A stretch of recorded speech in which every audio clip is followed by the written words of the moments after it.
Oh yeah. Cat, you're messing with my $2 bill. Trusty. Lucky. $2 bill. It's even got the signing of the Declaration of Independence on the back.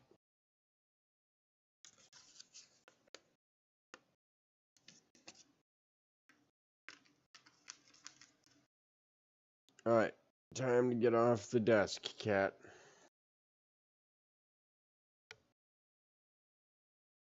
Let's go.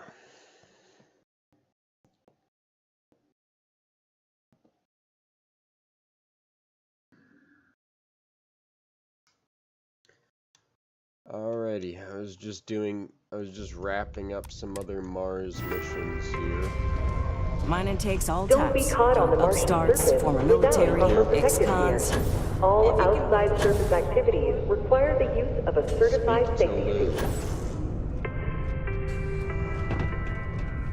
Whoa, whoa, whoa, whoa. Gonna do a little audio test.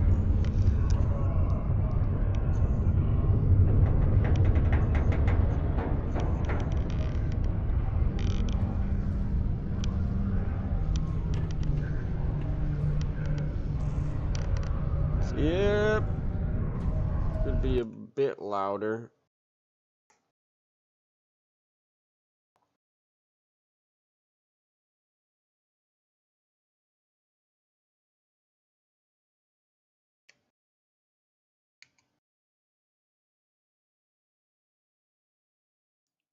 What?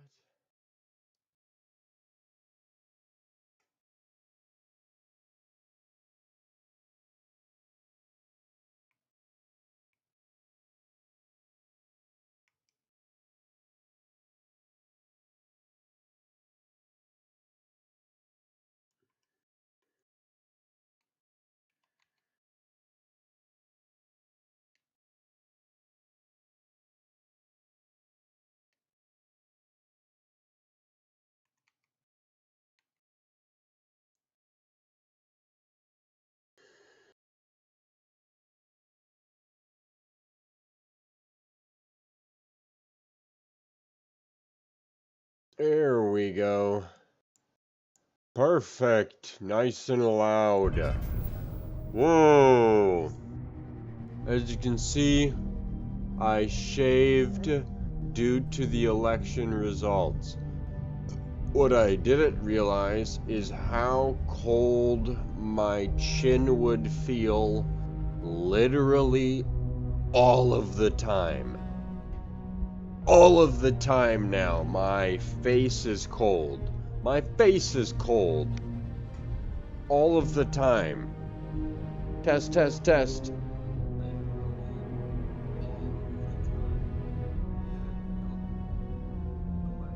Oh, perfect. Oh, it's nice and loud.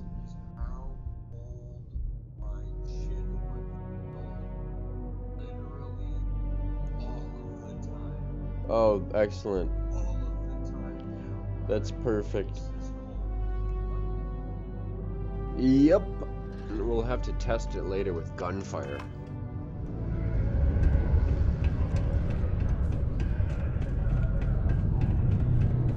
Yeah? Oh, this guy again. Why does everyone have orange eyes? It's done, eh? Fine work. Clearing the man's My debt. end of the bargain then, I suppose. He's holed up in the old Red Devil's HQ. Place was sealed up tight Cheers after to the UC shuttered our unit. But we snuck him in the rich back with a entrance through the healthy deep economy. mines. Was also going to warn you about spacers down there. But it sounds like you might have already tossed those dregs. Duswami is Yeah. hopefully joining Pasky. us shortly. And I'll let him know there's someone he owes one hell of a thank you on their way down. Look at this hardy vape. It's very hardy.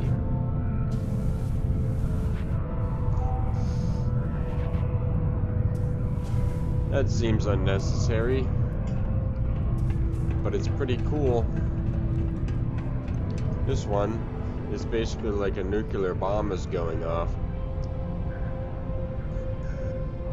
Whoa. It's a firestorm.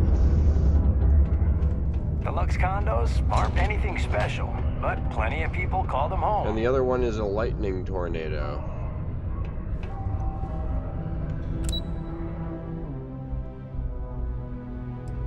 And I don't think either exist.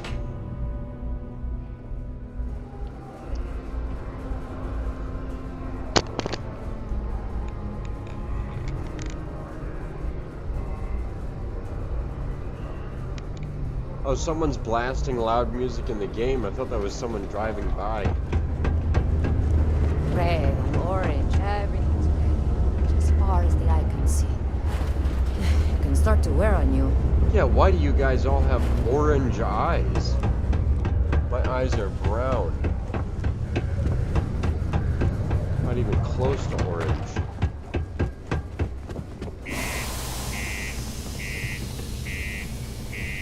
Mars sands have impacted their eyes.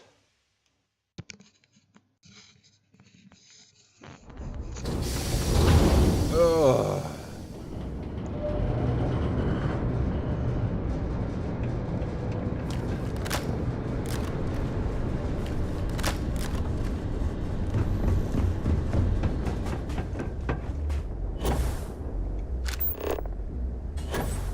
Lovely. He's a kilometer away. We're taking the buggy. With my lovely surveyor shotgun.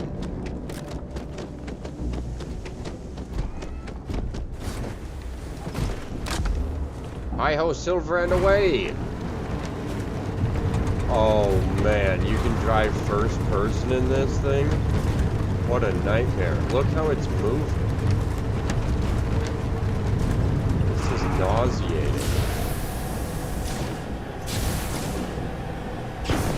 I don't like that. I'd rather just keep it in third person.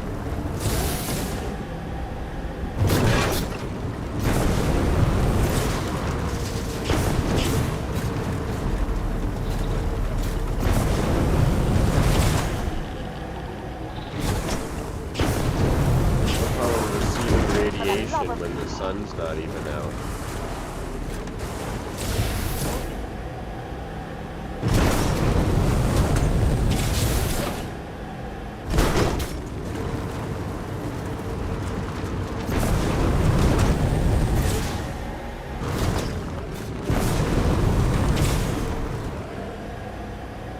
I found you, a little cocksucker. Paid off your debt, you're welcome.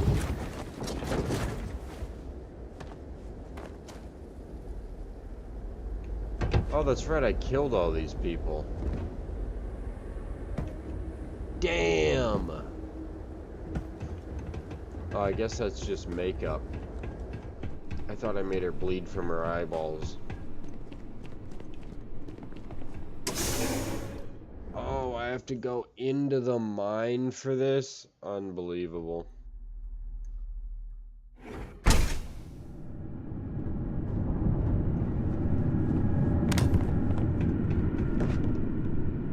Shortcut. I don't want to encounter any more trouble here. I've already cleared everyone out. And picked the 30 locks that were here. That's probably an accurate number too.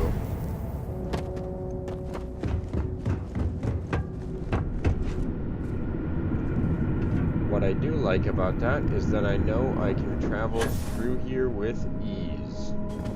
Knowing that every bastard has been killed and everything has been looted. I can pretty much just take guns if I feel like it's worth traveling with. And I know that that trade authority guy still's got money on him back at Caledonia.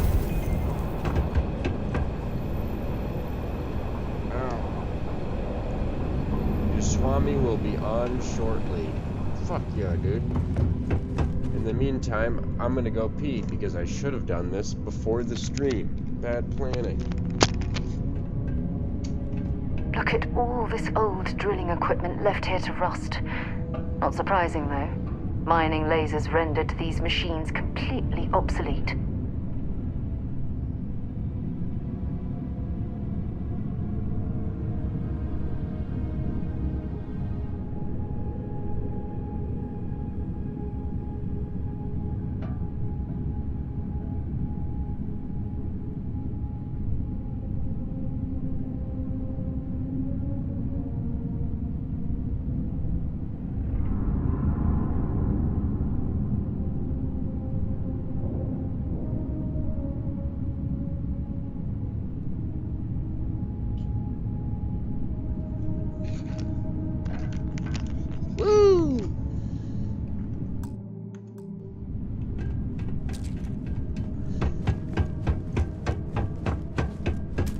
Look at all those dead chickens.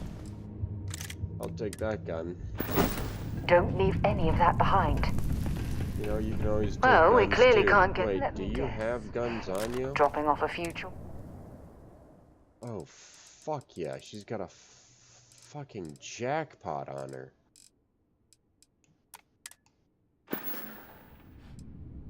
No, we done talking already. Oh, don't do that. Wait.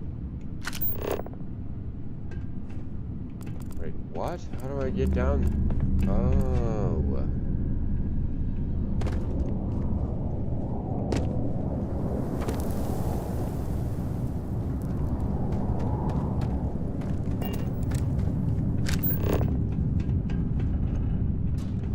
What is this?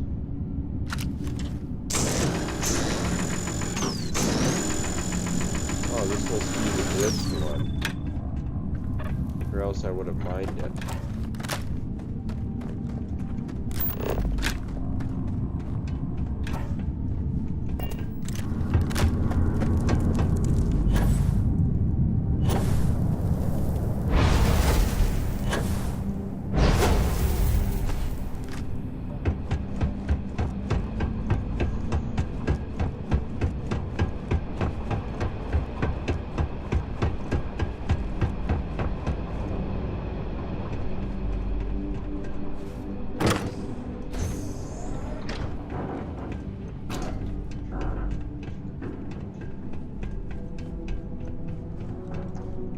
This has not been looted. My word. I can't imagine how an engineer could make heads or tails of this chaotic collection of drilling machinery. You think I'm a fucking idiot? I know a heat leech is in there.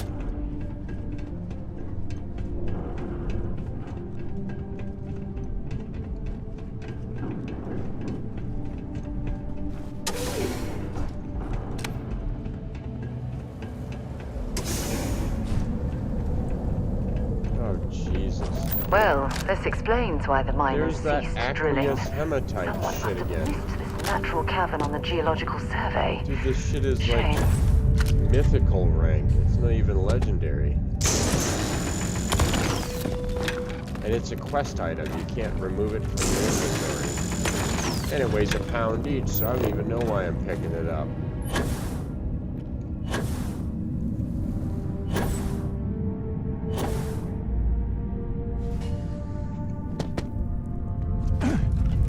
Does this just lead back to... Yeah, this is if you don't have a boost pack. If you're lame and you don't carry around a boost pack.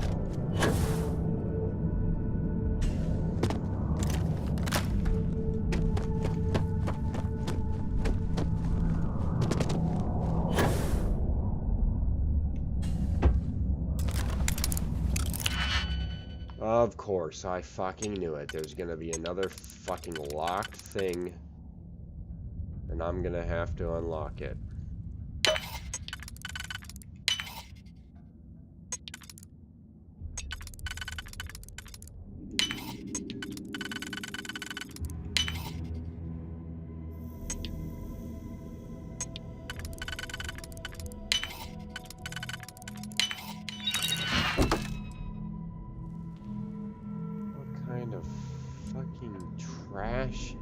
this? Dude, that's not even worth it.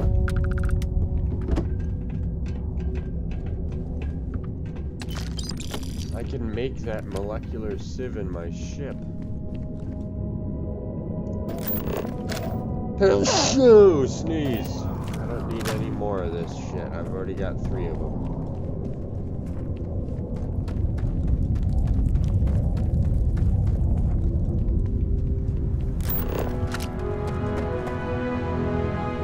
Constructing that massive structure in this cabin must have been quite a feat. I suppose it was a bit like building a ship in a bottle.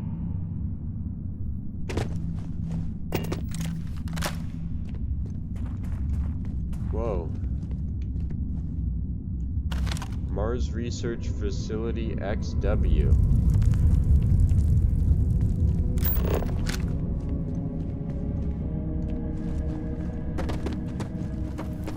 Or aqueous hematite.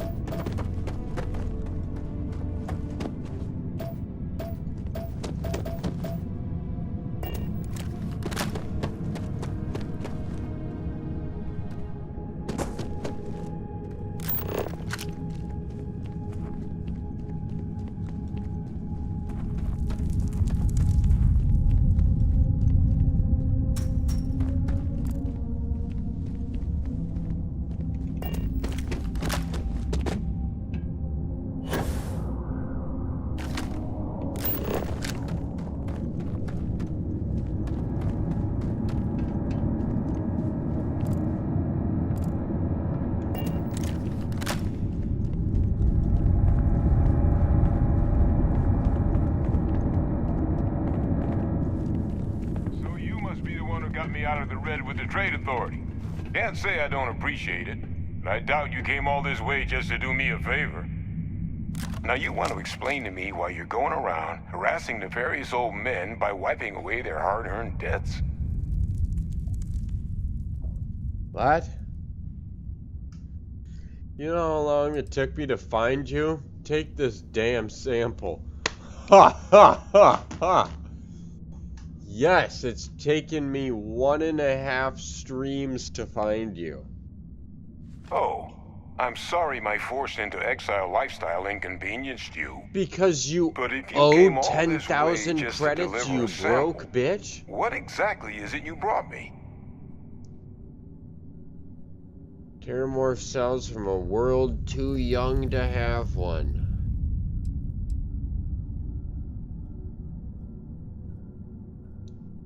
A fast-growing terramorph. That is concerning. Who exactly told you to bring this to me? Hadrian. Hadrian? She gave you this? If she made you come all the way for this... Let's get inside. I need to see these cells. Well, let me eat my meal first, because I need to eat and drink every 30 minutes like a fatty fat. I consume a lot of calories.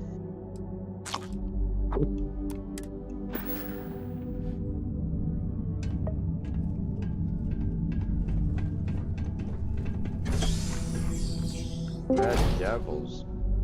Oh yeah. Oh yeah.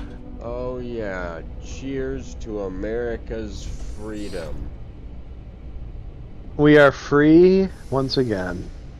And a soaring stock market. Riley, I've made more money in the last 2 days in my life than I have ever made in my life.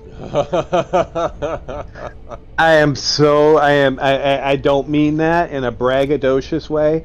I mean that in that what happened in the last 2 days has had such an ridiculously crazy effect. It's unreal. Gonna ask it's you to unreal. Not touch anything. Don't Got some projects in the works down You get here. commissions, Wasn't don't expecting you? guests. I'm not talking about my client accounts. I'm just talking about my personal account. But I took so many risks. I loaded up over the last 9 months with stocks that I know would be reactive to a Trump win, and I really put a lot on the line, and the fact that it's paying off is like, it's a relief, but I'm also at the same time just amazed. I'm like just shocked. I'm shocked. Tesla was up 15%. Dude, I've never owned Tesla except for when it IPO'd. I bought it on the day it IPO'd, and I sold it the next day later, just doubling my money. And I didn't make a lot of money doing it, and I never owned it since.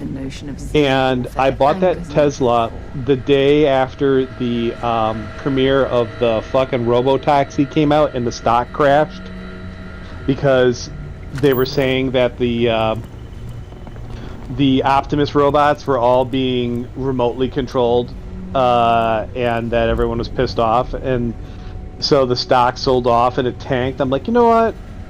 Fucking Trump's gonna win, and Elon's all in, and I'm gonna throw some shit at Tesla. So I didn't buy a shit ton, but I bought like $10,000 worth of Tesla, and that shit has just fucking gone up like a rocket ship ever since. Oh yeah, it's beautiful.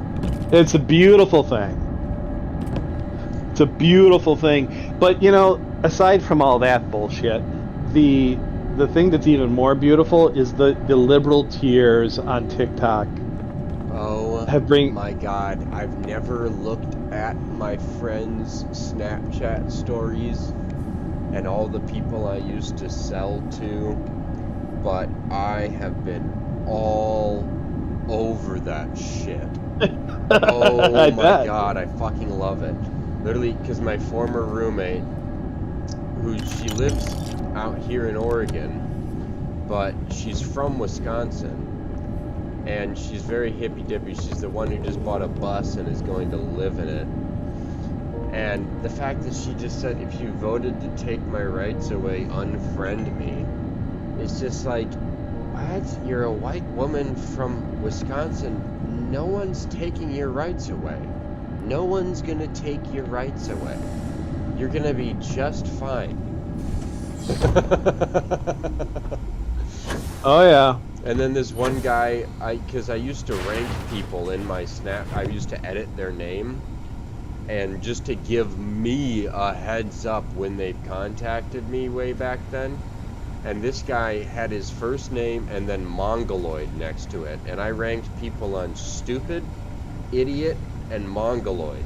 And so this guy's really stupid, and he's level 3 stupid, and he posted 3 just black pictures with just books, just a book written down the entire screen. And he's so stupid that he set his like Snapchats to expire in 6 seconds, so I had to keep clicking back to read the entire book. And I just find it super suspicious that all of these votes came in and blah blah blah and blah blah blah. I was like, okay, first of all, not all the votes have been counted yet. And he just goes like, oh, I just find it so, and then this, and then 2016 and 2020 and blah blah blah blah blah. And then I just I was pretty intoxicated last night, so I just replied to one of the books, and I just said, nah. Was there a follow-up reply? And he replied to me this morning, and I was telling my friends when I was playing with them last night, and I was like, dude, as soon as he responds, doesn't matter what he says, I'm just gonna block him. And he took, I was expecting him to get all pissed off and shit, but he had like a super passive reply. He was like, yeah, just 20 million this and 20 million that, and you know, I just find it super weird, LOL. And I'm just like, whatever, dude. And then there's people just crying in their bedroom, and they're like, if you didn't vote, you don't get to complain about the outcome, which I totally agree with. Yeah. So a part of me legitimately empathizes with these people who are upset, and I empathize with them for one reason and one reason only. I understand what it feels like to have tremendous disappointment over something you expected to happen. But that is the only reason I empathize, because that's how I felt in 2020. Yep. So I get it. But I pulled up my big boy pants and I went on about my life, and I wasn't worried about Joe Biden coming in my back door and arresting me because I said I mispronounced somebody, misgendered somebody. Although that was going on. In Michigan, we have laws against that. In Michigan, dude, Michigan's got the strictest laws in the country. If it's horrible. They passed a law 2 years ago here. It is a criminal. It is a first offense misdemeanor, second offense felony. Felony offense. Yep. So we're living under a fucking cloud here. But did I stop living my life? Did I go out into the street? No. I fucking dealt with it and put my chin down and mind my own business, because that's what I had to do with the times we're in. Well, these people are so fucking weak. They can't even process the concept of having to adjust their lives around their own views for the sake of understanding that at this stage in their lives, the majority disagrees with the way they see the world. Yeah, and this guy couldn't even believe that all of these people had voted for Trump. Right. They couldn't even believe it. Nope. It's just like, well, just think about all of the people that got screwed over in the last 4 years. Add them all up. And that's how many you got. And that's not even including the people who didn't vote. Correct. And that's the difference between the two sides, right? So, the one side is like, okay, fine. This is the way you're going to go. This is how we're going to roll. Gave you this sample. Well, we're just going to get everybody else if you told me this was a hoax, to see how stupid this is, and we're going to vote you out of power. I'd be mad and very, very. And this is all going to go bye-bye. But they're too stupid to understand that the way that they lost is a mandate. It's a mandate.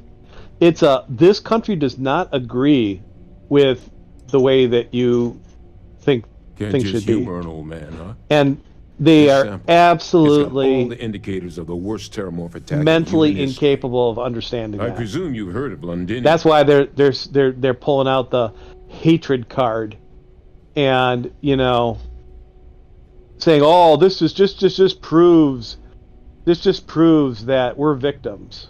It's just like, it's gonna help you. It's going to help you, and they failed to understand that. Like, they don't care. I wouldn't be surprised if Trump comes out in a year and he's like, if you make under this amount of money a year, you can expect that your taxes next year are going to be less. And he will. And there's going to be a press conference, and the mainstream media is not going to cover it, but everyone's taxes are going to be lower. Just talking to myself. If you make under that amount. That's probably true.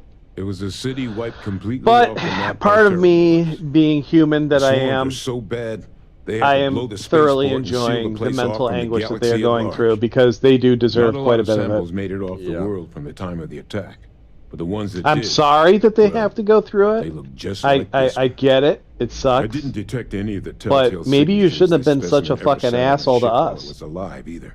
Yeah. You know. I don't think it was transported to Tal Ceti. This specimen, it grew there.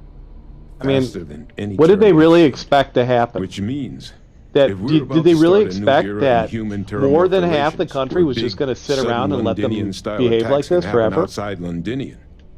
That's not Dave Smith made a really great point. It would be the end of us as a species. So you lugged this bad omen all the way here. No Democrat you want to tell me what your plans are for it now? In the last 20 years, that hasn't been Obama or his vice president. And right. And so he made a great point. He's like, they elected Joe Biden, who is a subsidy of Obama, and Obama chose Joe Biden because he didn't want to be outshined. Yep. And then Biden chose Kamala because he wanted the diversity card and he didn't want to be outshined. And then Kamala chose Tim Walz because she wanted a man and she didn't want to be outshined. She wanted a beta male that would not diminish her feminist appeal. So it keeps degrading and degrading and degrading and degrading, and I'm already saying fucking Vance 2028.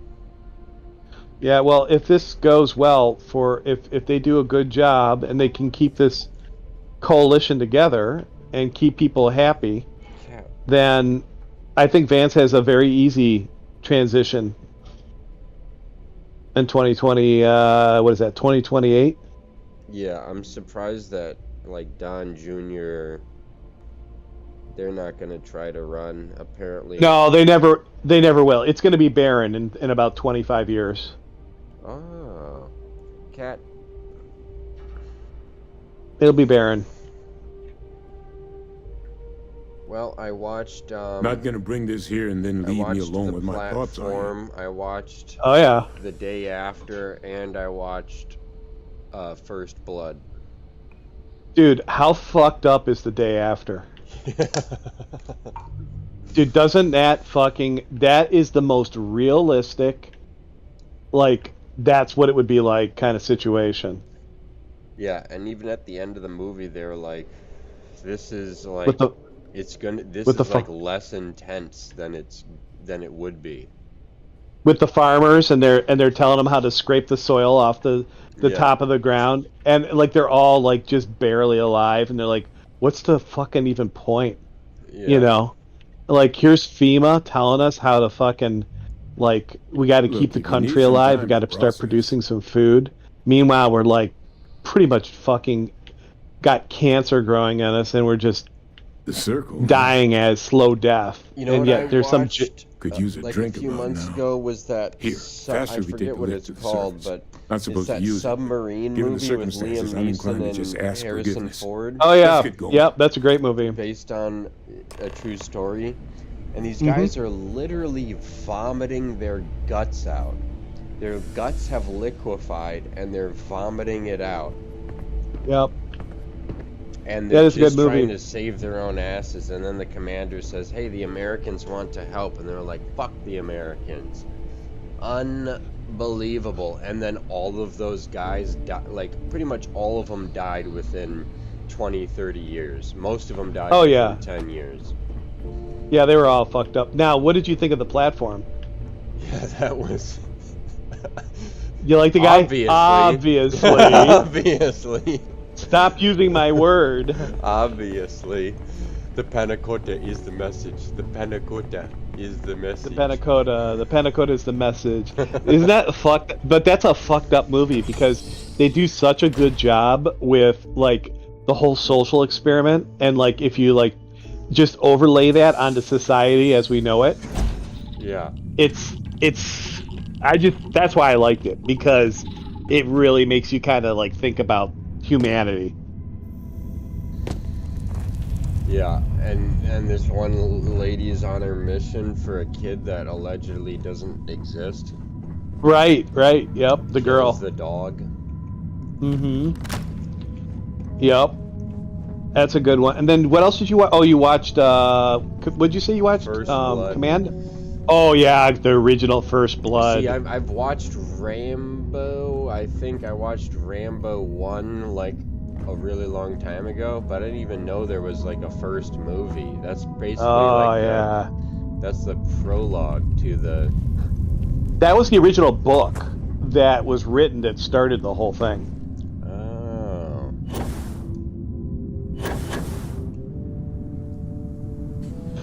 Next, you should watch Commando.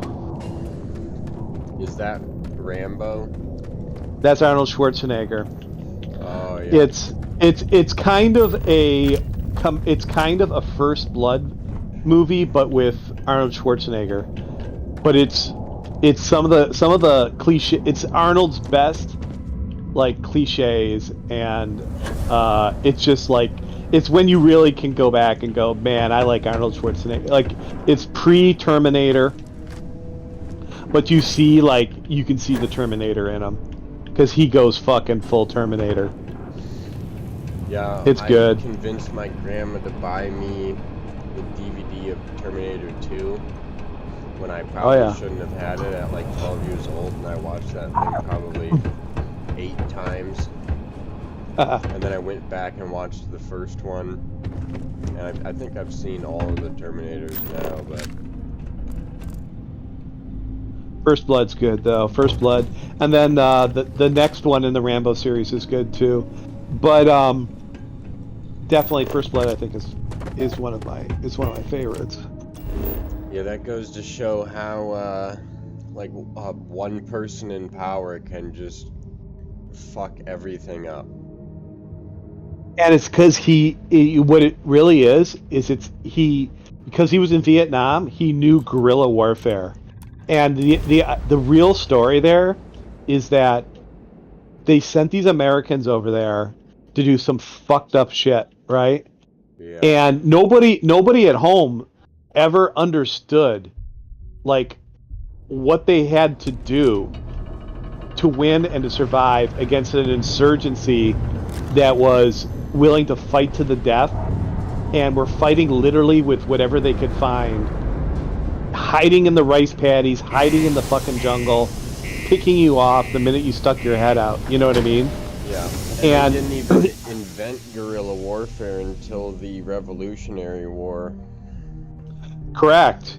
And these Green Berets, they go over there, and they literally trained with the South Vietnamese to learn these guerrilla tactics, to try to fight the North Vietnamese, because we were losing the war so badly. We kept defoliating everything and burning down the canopies and napalming the shit, but it wasn't doing we weren't doing anything. Like, it wasn't successful. And meanwhile, they're running these hit and run style guerrilla tactics where they just come out of nowhere, and they were decimating us. And literally, so in First Blood, his character, he goes through that shit in Vietnam and figures out, how to fight like them, and then brings that to fucking America, against the tyranny that he faces there, and they just don't even know what to do with that. You're an old man now. Yeah, putting the fucking thread and the needle in his knife. Yes! We used to have, in Boy Scouts, Rambo, those are called Rambo knives. Yeah, we used to have a knife where you could open up the back of it, and you would have strike anywhere matches and a piece of flint on the back of it, too. Riley, that's where it came from. Because no, I'm serious. Until because I was in Boy Scouts and Indian Guides, until that movie came out, there was no such thing. Yeah. And then once that movie came out, every kid wanted a Rambo knife for for Christmas, and it had the little compass and the handle, the little at the butt, and it had the fishing line and the hook and the strike anywhere matches. It wasn't a knife; it was a whistle that opened up, and it had the strike anywhere matches and the flint. But it was basically the grip of a knife, is what it looked like. Oh, okay, gotcha.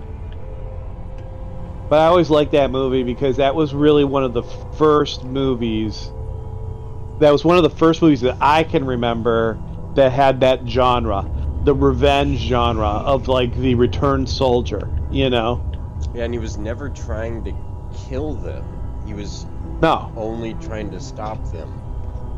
He was defending himself. Yeah, and when the guy died from the helicopter, he was like, oh shit.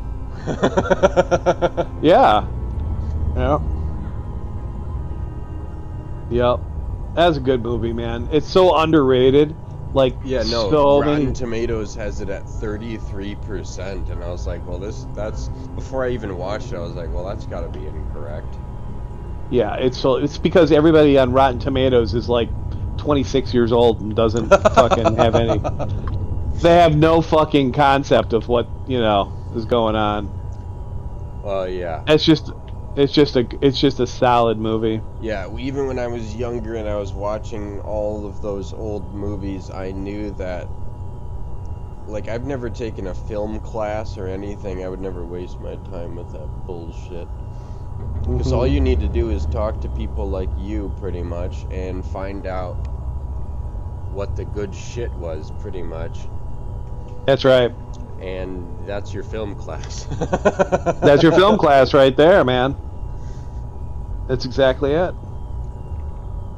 Yeah, that's a good one. And the day after, I watched that shit with my father when it came out on. It was an ABC or was it ABC or CBS? ABC, like one night special movie. Like this was a big deal back then. You know, there was no cable TV, and you know, it was like watching a movie, like because it was a movie, and it was during the height of the Cold War. We were still, you know, the Soviet Union was still around. We were all sensitive to the fact that we could wake up tomorrow and die in a fucking fireball death. That's certainly not what I was expecting you'd have to go that through. Movie But thank you. I'm really just glad you both came through intact. made people understand were you two able to get that workout together? If you just think it's USA, our nukes are bigger than yours, for the ones from well, Meridian. It doesn't matter. Meridian. If we have nuclear war, that's exactly what I was afraid it doesn't matter whose nukes are bigger and who has more. It doesn't take a lot. For damn sure. And so tell me this is got what's some going to kind of happen. Plan for that workup. Yeah. Well, right now we've got more questions than answers. '62, so I've been trying to figure out what it's going to take to access our old Terramorph data. They had Good to place do to start. those, What'd you find? those fucking drills. It's in the where archives. They would hide under Duck the and cover. glass This and archives. duck and cover, yeah. Doesn't that mean we be dealing with the cabinet? My grandpa, And the Free he Star wasn't my, Collective? biological And House grandpa. Varun He was somehow? technically my step grandpa. Guess we can kiss that approach goodbye. He's one of the. I didn't think the grandpas that I cabinet would be willing to lost hear in us out COVID, either. But he was. But I called in some He was in favors. the Navy for 20. They've agreed to hear us out on over 2 conditions. 20 years, I think. One, And they want to in see the this 60s, analysis he you two was- have procured. He was on And a 2, boat. they want to discuss just what outside of happened on Cuba, Tau Ceti. And he was with both of us. he was a gunnery commander, and so you know if the president gave the word, he was launching shit on Cuba. Yeah, we were very close to naughty times. Yep. And right now we are too. And that's the thing that people don't understand. People have forgotten what happens when we go to war That's about the best news and I've we had all decide to day. use nuclear weapons. But before you commit, It's I want to make sure you know the whole not story. something that we want to Percival happen and I, under any we're not circumstances. just Wasn't researchers. Reagan trying to get everyone We to were military defuse scientists. Ran Yeah, well, we had. a It's called the division START together that Treaty. deployed That was the aliens on short the range. battlefield That was basically all the missiles Place I that were was in hiding out. Eastern Europe and That was Western their Europe unit's that home had less base. than a 300-mile After some early fits and range. starts We at got both rid of facilities, those. The place eventually became the heart of UC And then we had an intermediate ballistic missile, a practice that's been banned ever since treaty the as well. armistice went into effect almost 20 but years under ago. fucking And the UC military cut us Obama, loose for what we'd done. and NATO and the neocons, the Russians got out of those treaties because the Americans helped instigate the coup in Ukraine, Well, so that they could bring Ukraine into NATO and put more missiles that on the means a border of lot. Russia. It's not something I'm exactly proud of. That was all Hillary But it Clinton was and the during State that Department and assignment Obama, that the UC those asked us to jackasses. explore And that's why we have the war in terrorists on the Ukraine today, battlefield. because the The Russians project never finally got off the said, ground. fuck But the that, data you know, you our guys team gathered is promised now us in sitting in the 1997 archives, that we weren't along going to be with all doing the other that. and information banned after every the year it goes Colony by, you get a little closer, and you Under get a the little watchful closer, and you eye get a little of closer. monitors Eventually we're from going to say all the no. galactic factions And then that eventually we're going to participate nuke in you, regular so stop doing it. politics. But if we can convince the cabinet to help And us here we are access today. that data, Trump can it'll just give us make the a tools few we phone need to calls and decipher make a what few exactly this meetings. sample might mean. And hopefully, It's not going to be that prevent simple more attacks like the one because that spawned I mean, it may look like it is. He may brag that that's all he has to do, but what he has to do, and I think he will do it, and I think Zelensky will do it, is All right. Zelensky is going to have I'm to gonna go allow get this the work up Russians into the cabinet's hands. I'll to meet you out hold front the of land Mast they've in New taken Atlantis. in Good eastern luck. Ukraine. You two are gonna need. And they're going to have to call it basically a demilitarized zone, which means neither side has weapons there. And then the Russians are, just to feel good about it, they're going to want another treaty, just like the treaty that we've already broken with them, that gives them security guarantees that Ukraine will never join NATO, and NATO will never place any weapons in Ukraine going forward. If that all happens, this thing comes to an end. Yeah. And I don't know. I thought Hamas is a bunch of terrorists. What's going on with that? I thought they were just a bunch of terrorists. A terrorist cell. Well, Hamas is an ideological terror cell. So Hamas, which receives its financing from Iran, like Hezbollah, similar to Hezbollah, they go a little bit beyond terrorism. They ideologically will not accept ever, under any circumstances, a treaty with Israel. They believe when they're, I mean, they create, they have cartoons that they create for their like 3-year-olds that show them like murdering Jews. So, yeah, so like the hatred is generational, and they probably need to be wiped out. To be honest with you, there's no saving Hamas. Hezbollah is a similar group, but they really are more an extension of the Iranian Guard, and they could be with, you know, if the Iranian regime ever fell, Hezbollah would probably go away, and that would require regime change by, you know, in Iran. So Hezbollah is never going to go away until Iran's current political structure goes away. I don't know if you ever watched, I think 42, was it? The Jackie Robinson movie? I don't know if I saw that. It's a damn good movie. We actually watched it at school. It was kind of like an extracurricular thing. And we just piled like 400 people into the theater and watched it. It was kind of like a free day or whatever. And, but basically in the movie, you know, Jackie Robinson is playing, and, you know, a dad brings his son to the game, and they're watching it. The kid's actually a fan of Jackie Robinson because he's good. And then, you know, he finally comes out, and then the dad just starts launching just racial slurs. He's like, get that N off the field.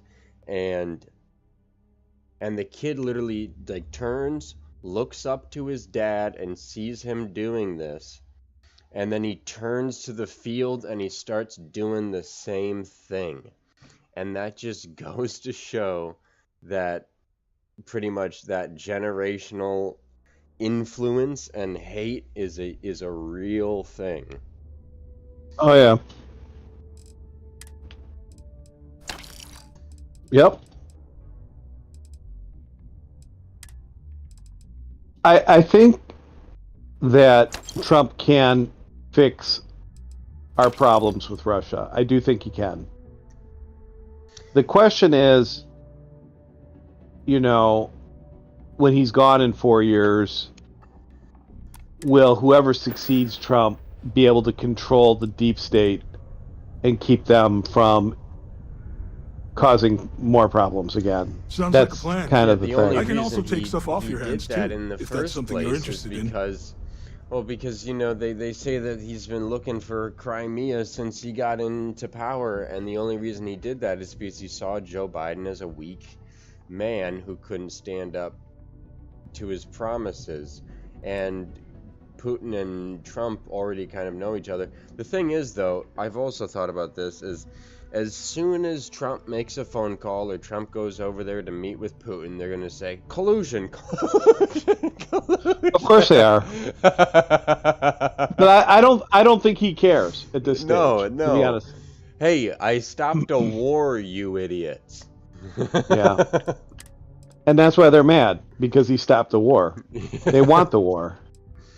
It's unbelievable how that has shifted. Yeah.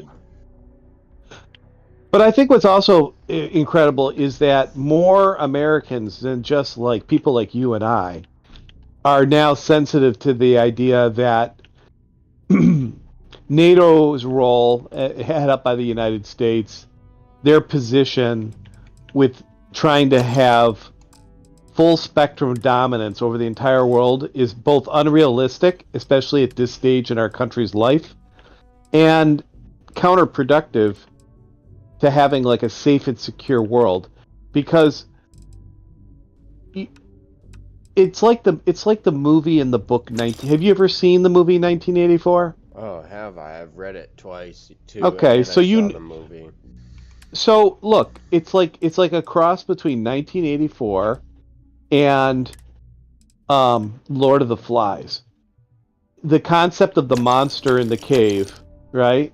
Follow me, I will keep you safe. Jack says, follow me, join my tribe, I will protect you from the monster in the cave. But he knows the monster in the cave is the pilot, from the crashed plane that's dying up in the cave, right?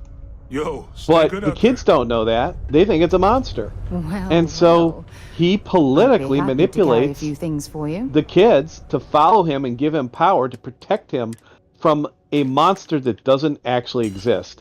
That's the security state. That is 9/11 and the Patriot Act. That is give up your rights and give us power to protect you from the terrorist that's around every corner. The terrorist, mind you, that knocked down the buildings on 9/11 that I'm very, very doubtful was not a CIA operation in order to get more power.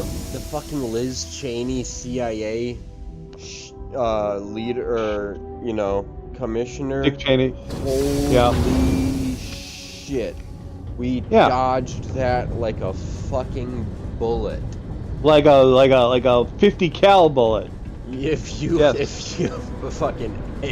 had to name anyone who is without a doubt in the fucking establishment, it's the fucking Cheney. The fact that he gets a no-bid fucking contract to clean up the trade center, and he's the vice president, and he used to run that company, and his wife is just a fine and dandy woman. Yeah, right. I know. It's almost embarrassing that we all fell for that.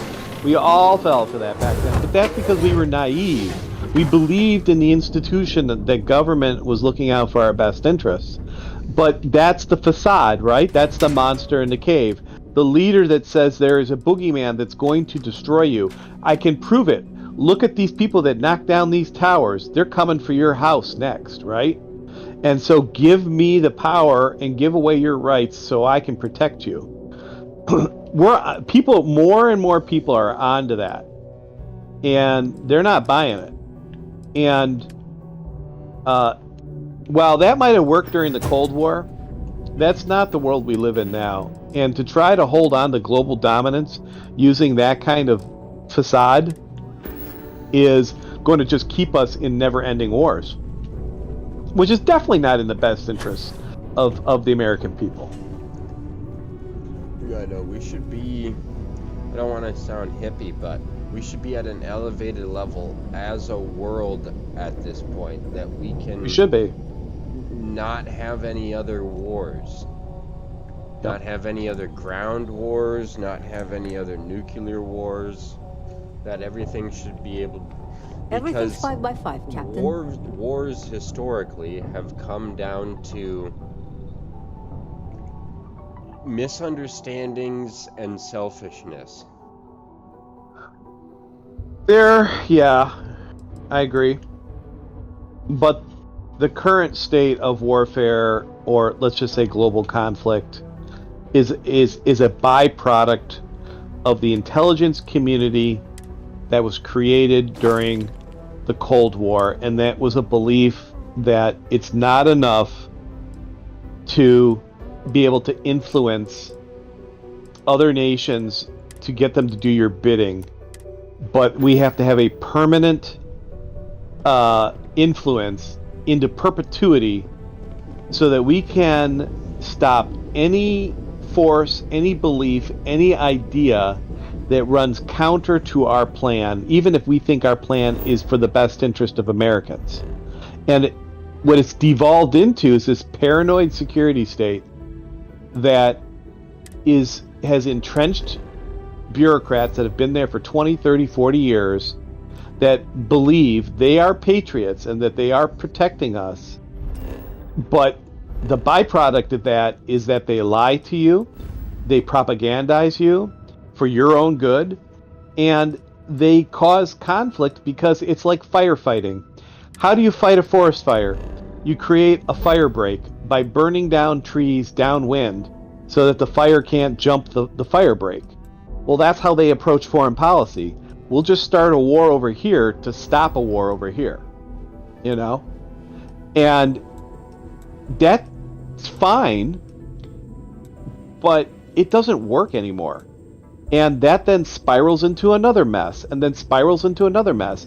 And then we have coups, and we put people in power that we think we can control. Then we can't control them. You know, the current regime in Iran came out of Iran-Contra when they deposed the Shah. And we ended up now with a radical ideology running Iran since the 70s. That was the CIA did that. But they wanted it because you need to have an enemy. Just like you need to have Russia as the boogeyman so you can blame Russia for every reason the security state does what it does. It's the monster in the cave, like in The Lord of the Flies. It's what is that made-up nation called in 1984? Oceania or whatever it is. You know, where they say they're at war with them, but then the tides have turned, and now we're at war with so-and-so, right? But nobody ever sees the war. It's just propaganda in the paper. And, you know, the main character figures out that he's just writing bylines in newspapers about things that don't even exist. Yeah, going back to guerrilla warfare, have you ever played any of the Assassin's Creed games? I have played. I think I played a little bit of all of them, but I never really stuck it out. Yeah, Assassin's Creed 3, they like to take liberties with historical events, but I literally used Assassin's Creed 3 to study for my U.S. history exam in high school.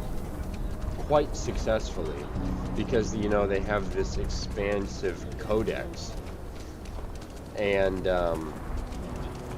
basically it takes place in the Revolutionary War. Freewheeling space ace.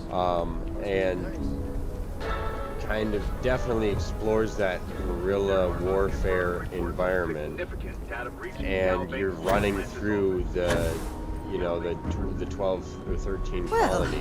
This planet's gravity is certainly giving us a bit of a workout. People, like British soldiers, and you go through the entire events of the Revolutionary War. And I don't know, maybe he's like a secret signer of the Declaration of Independence, but he was there for all of it, and it's such a good fucking game. It was actually one of the first games graphically where when you would walk through the snow, you would leave a trail. And that was so fucking mind-blowing at the time, because I think it was like 2012 when the game came out. And it's still to this day hailed to be one of the greatest Assassin's Creed games ever made. It's so good. And you get to go to New York, back when it was just a fucking tiny little settlement. But it was still called New York at the time. And then all the rivers, and oh man, it's such a good fucking game. But I would literally use the codex to and I was such good friends with my history teacher to the point where I went to his wedding uninvited. I just Google searched his name and wedding, and I fucking found the address. And my German teacher was there too, and my English teacher was there, and I just showed up in a button-up. That's great. Why and not? They were like, we figured at least one student would come, and if it was gonna be anyone, it would be you. That's hilarious. Oh man, when I like went to the valet, they were like, "Are you part of the wedding party, or are you like a caterer?" And I was just like, "I'm part of the wedding party." That's funny. I made sure to show up after the wedding and only like to the reception. Welcome to the best mineral dealer in town. I was respectful in that sense.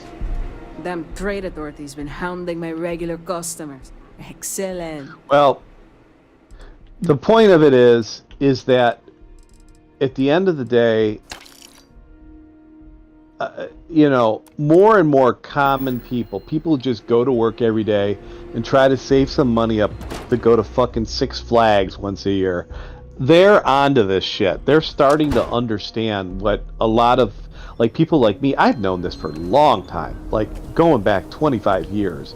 But, you know, you can't talk about it because you're a nut job. You know, like, you're like, it's, what you're saying is not something that people can process. How could my government do this? You're crazy. Like, but it is what they do. And it makes sense that they would do it. Like, I don't understand, why is that so hard to understand? Well, hello, because when you're the most powerful dog on the block, right? You're going to do whatever it takes to stay the most powerful dog on the block, even if it's fucking unscrupulous. And that's what's been going on. And everyone thinks, oh, you know, we're noble and this and that. We're just as dirty as everybody else, you know? Now, do we have a good man? Is it in the pursuit of freedom?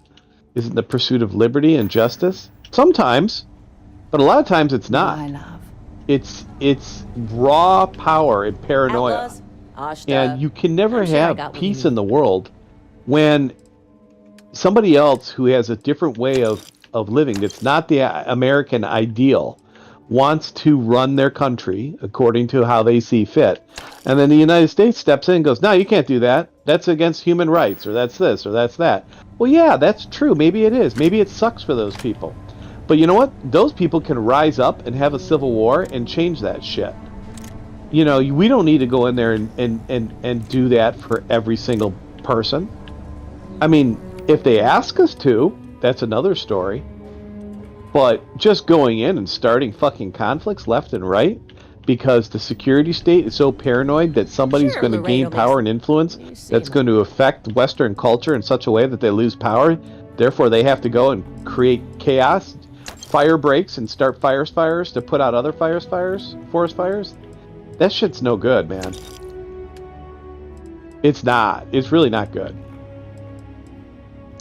And it's so obvious. It's like, come on. Don't gaslight people. What's happening, darling? And call them, have something, you know, for like, me? I used to really, like, I still don't really think that the hippie I think the hippie culture is a bunch of degenerates. But they had one thing right. They recognized, while they didn't even understand it. Talk to you again They soon, knew darling. that there was something within the system that was tyrannical, although they couldn't really figure it out. But they protested it, and they didn't know how to deal with it. Their way of dealing with it was smoking weed, dropping acid, and tuning out because it was too fucking hard. But now people are intelligent and have technology and have access to information, and they can figure it out. And they're not a bunch of burnouts either. So I think the security state is very scared of that. And that's what I think Trump's biggest threat is, because anything he does to counter the work that the security state has done by showing people that there actually isn't a monster in the cave, is a threat to that system. And that's what I worry about for Trump. Is can he dismantle it and defang it before they defang him? Captain. Yeah. Dude, the that Patrick Bet David stream was really fucking awesome. Apparently he was selling like VIP tickets and super VIP tickets to actually be there, but and he's like a, you know, dyed-in-the-wool businessman, but I mean, just the sheer amount of guests that he had on there was crazy. He even got Alex Jones to call in. He got Cenk Uygur to call in. The whole audience is just fucking destroying Cenk while he's trying to talk. And but what I do like about Cenk is that he's, when the Democratic Party is wrong, he'll say it. Even though he'll stand by them probably until he dies, when they're wrong, he'll say it. And he was on Lex's show a few months ago, and he kind of explained that pretty well. Mm-hmm. But I watched, I've been listening to Ben Shapiro since the election. Have you listened? He's been hyped up. Oh yes, I've episodes. I've caught like the critical stuff on TikTok, but I've never mind. He's revved up. Oh dude, he was like, you know, we've actually had a plumbing problem here.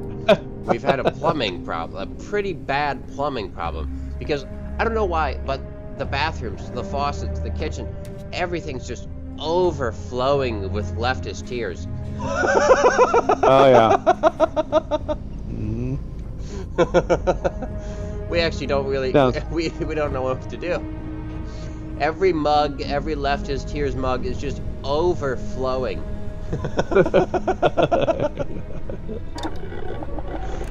Oh yes. There are definitely a lot of leftist tears. Well, they're going through the 4 stages of grief right now. You know, they're in denial, and then they're going to start moving into the next couple of stages. It'll be interesting to see how, you know, how things go from there.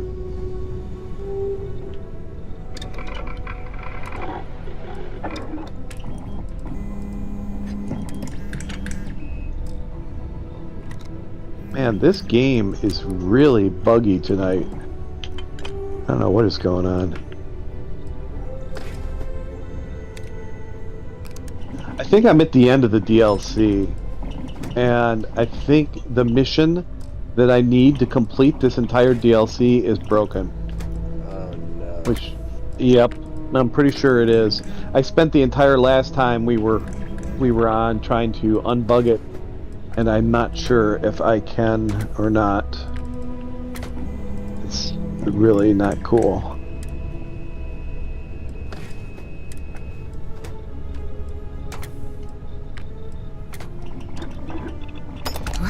I thought Akbar would be on with us tonight lethal. After the great event.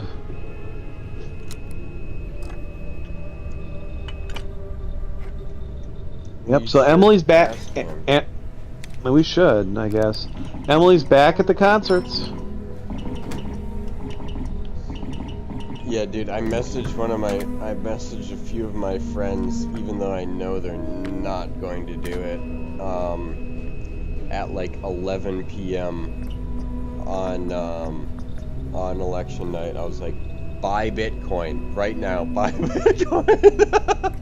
Yeah, and then they called probably me out on it last night. They were like, yeah, dude, Riley just messages me at like fucking 1 a.m. because they're Central Time. He's like, we got it, bud. Buy Bitcoin now. Yeah, but did they buy Bitcoin? No, fuck no. They never listen to me when I give them financial advice. It's kind of a shame. No, they're lost then, right?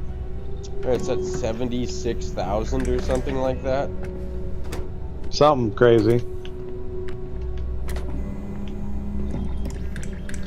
I told you my Bitcoin story, right? Maybe. Okay. Did I tell you about how I bought it when it first came out? Did I ever tell you that? Oh, yeah. Yeah, my aunt did the same thing. I bought 10 of them for $4 and some, like, 50 cents a Bitcoin or something like that. I bought them, and I downloaded this Bitcoin mining app that used distributed computing power. So, like, you were in a Bitcoin mine. It did that, and so I was like all geeked up. I bought my 10 Bitcoin, and then I think I mined like 2 or something before I gave up on it. And I copy pasted my key into a text file and put it in the My Documents folder on the computer, and I ended up recycling that computer with the hard drive. Oh boy. Yeah, so somebody's got approximately 12 Bitcoin out there if they ever found it. Yeah, my aunt bought it in like 2015 before its first big boom. And then I think she still has it. She hasn't done anything with it, so she's sitting on... last time I checked, she's sitting on $500,000 worth of it. My boss's brother is a Bitcoin freak, and he's been all in on it for quite some time. He's got a lot of Ethereum too. I think he's got probably close to about that too, like right around 500K. He's stuck with. He's never sold through all the Bitcoin winners. He just kept buying. Yeah, she... I never had that faith in it. She paid off her house. She's an overnight nurse. And so she's probably got other investments, and she's about to retire. Because I think she's like 2 years younger than my dad. And my dad is 62.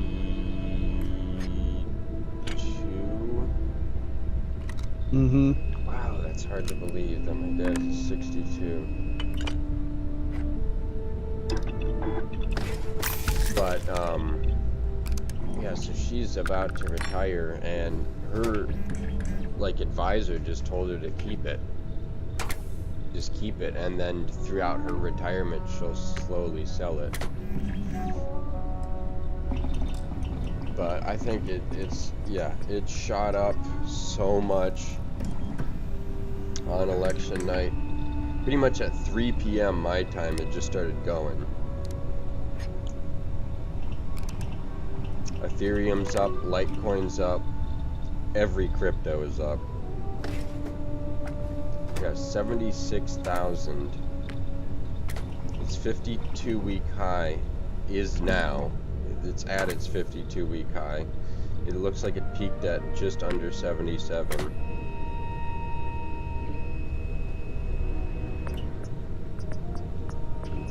That's crazy.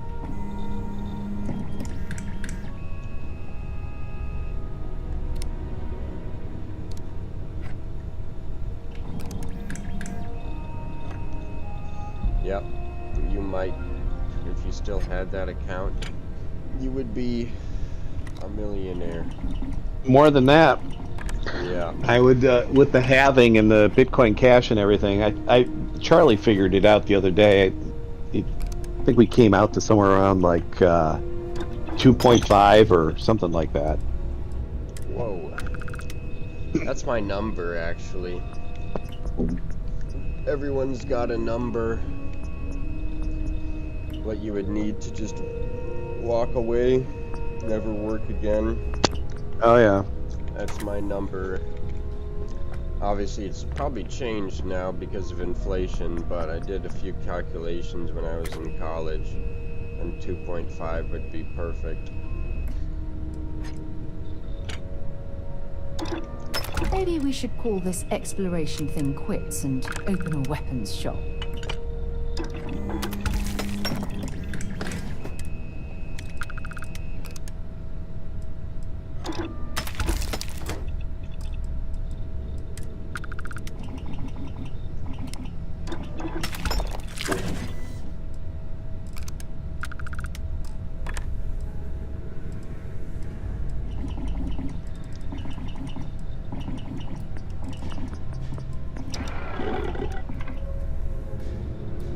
I actually did get a USDA certified plant protein powder. Good idea. And it is delicious. And it keeps me full too.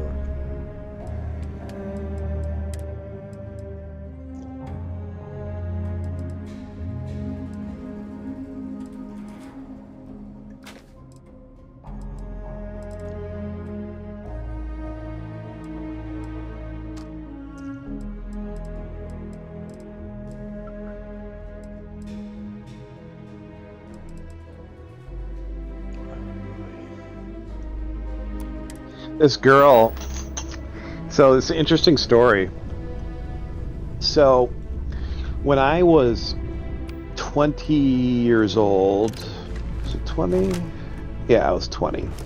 When I was 20 and in college, and you gotta remember, just for context, I was 2 years older than my peer group because I started kindergarten a year late. And I had to go from public to private school in elementary school. So all my friends were basically 2 years younger than me, but I was in the same grade. And so when I was 20, pretty much all my friends were 18, and we were all between senior year and freshman year of college. So towards the end of my freshman year of college, we were partying really hard that summer, at the end of freshman year going into sophomore year. And my buddy's parents moved into a house that was 2 blocks from the local high school that a lot of us graduated from, by the way. So it was like a party house because we had all the high school girls coming over there, and like we would get alcohol and stuff, and we were just partying hardcore with these girls. And a lot of them became like lifelong friends. A few of them actually, one of them in particular is still, she's like another sister to me. Like we're that tight. But these girls were, even though for my group of friends who were all like 18 and I was pretty much in that group, they were all like 16, some were 15, 16, that kind of stuff. And when I was in that year, there was this one girl. She was dumber than a box of rocks. I mean, just the dumbest bimbo. Like literally, like when you hear that word bimbo, you think of like a bubbly blonde that's super cute, but just You an independent hauler? dumber than a box of rocks. You know what I mean? Like dresses really cute, really girly, but like absolutely clueless. Yeah, we employ one of them. Yeah, doesn't have a mean bone in her body either. Not a mean bone in her body. Because she wouldn't even know how to be mean. You know what I mean? She's that dumb. But, anyways, I dated this girl. And I think she was 16. I was 20. And I asked her mom for permission. And I said, can I, because I was older. And I didn't want it to be a scandal. I didn't want it to be like inappropriate or anything. So I asked her for permission. And her mom said, yes, just follow my rules and have her home when I say, and everything will be fine. Well, this girl and I, for some reason, both had a side of our personality that was like explosive. Like explosive in a funny, good way. And she and I would just get in the most crazy trouble, doing crazy things. And it all revolved around sneaking around, breaking her mom's rules, like going places, doing things, you know what I mean, that I wasn't supposed to be doing. And we had a really fun year. Like we dated for, actually it's almost close to 2 years. Hi, Captain. Good to see you. And we have not seen each other for 30 years. How crazy is that?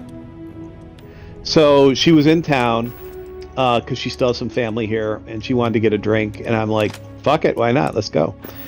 And I sat down, and you know how people change, you know, after 5 years, 10 years of their life, you know, they become different people. You don't even recognize them. It's very rare that you run into somebody you know from your past that's exactly like they were. Oh, yeah. Dude, this girl has not changed at all. It was crazy, Riley. I felt like I was sitting down with that same girl from 30 years ago. And we had the best time talking. And I have an incredibly good memory. I remember everything. And I was telling her all these stories about our time together. She didn't remember half of them. I picked up something and I'm interested in.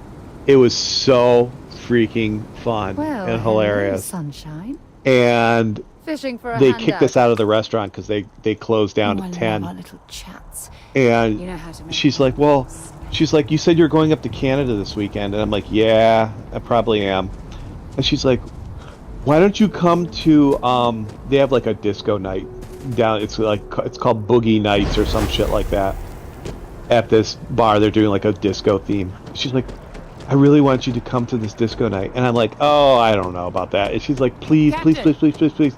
Over and here. I just couldn't help myself because it was like, the workup's in the it's cabinet's literally hands. like this girl They said they'll call for us from when I was 20 and she was 16. It's so weird. But listen, and I'm just like, oh, I know I should have all right, I'll go. About who I was. So I told her earlier. I would show up on Saturday. She's like, in and the you have to interest take of an full Uber disclosure, because you're drinking. Because I wouldn't there's drink. one I more had thing like you ought to know I had like before one we beer head. tonight.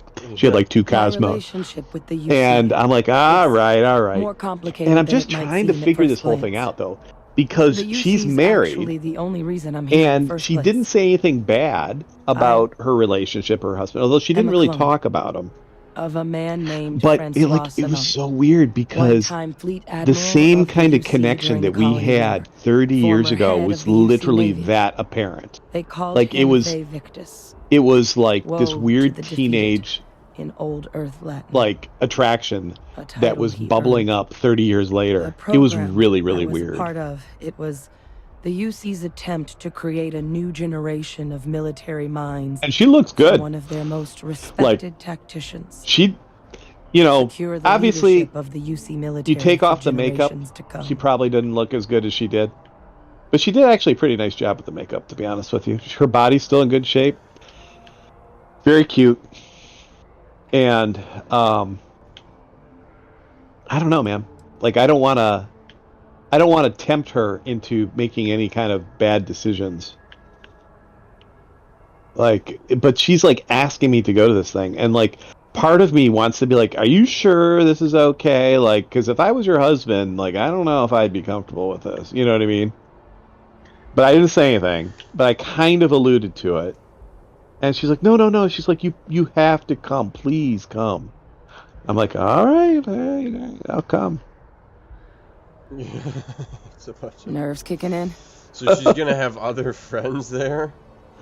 There's gonna be a couple people there. So it won't be just her and I, which is, or else I wouldn't have gone. I mean, you know, like I can't quite, like it's so weird, dude. She actually ended up crying tonight. Why?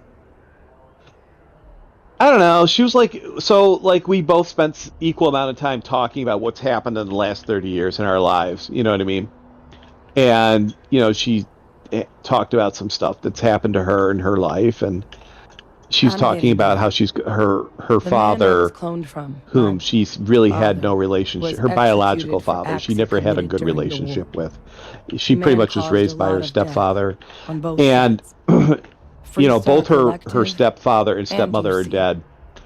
And her biological father, who really just was never nice, was mean, pretty much verbally abusive. The UC and Freestar Collective aren't the kind soul that she is so my involvement watching. He has Alzheimer's. Like he's at stage 6 out of 7. I just wanted you to be forewarned. And like she's spending her money, making sure he's in a place where he's taken care of, and it's very difficult. Like, you know, she shows up and he says things like, "You're fat and you're ugly." Like, but it's like, part of it's like Alzheimer's, but part of it is just like the mean bastard that he always was. You know what I mean? Yeah. And she told me tonight, like, it kind of scared me a little bit. She's like, sometimes I think about smothering him with a pillow. And I'm like, and I kind of thought maybe she's serious, you know, like. And then she kind of like cried a little bit about it and stuff like that. And I just said, you know, it's really tough. I can't imagine what you're going through. I'm so sorry. You know, it's really hard. You know, you're really, you know, I know that people probably say you're taking the high road and you're being a good human being for watching out after him when he probably doesn't deserve it. And she's like, yeah, but I just want to smother him with a pillow. And I'm like, I think she might actually want to. You know, got any last minute I kind of actually believe it. You know, like I'm like, oh god. No telling how long the cabinet's going to keep us waiting. Nonetheless, it was kind of cool because. Then I guess it's just a matter. 30 years is a long freaking time to not see somebody. You know. And then to reconnect and just like pick up where you left off. It's weird. It's really weird. It was a weird experience, I have to say. So she just texted you, or how did she find you? Well, we're friends on Facebook, but she doesn't ever post anything, and she rarely, I mean, like, once in a blue moon, every 7-8 years, she'd say a quick hello. That's about it. And she's like, she just texted me. She's like, "Are you available on Thursday? I'm going to be in town. I want to catch up with you." And I'm like, "Yeah, I can be." Captain Hadrian mentioned in her. I almost was going to just not. I was just going to say no. I'm busy. For the risks you faced. And I'm like, "Fuck it, why not? You know, I'll go out.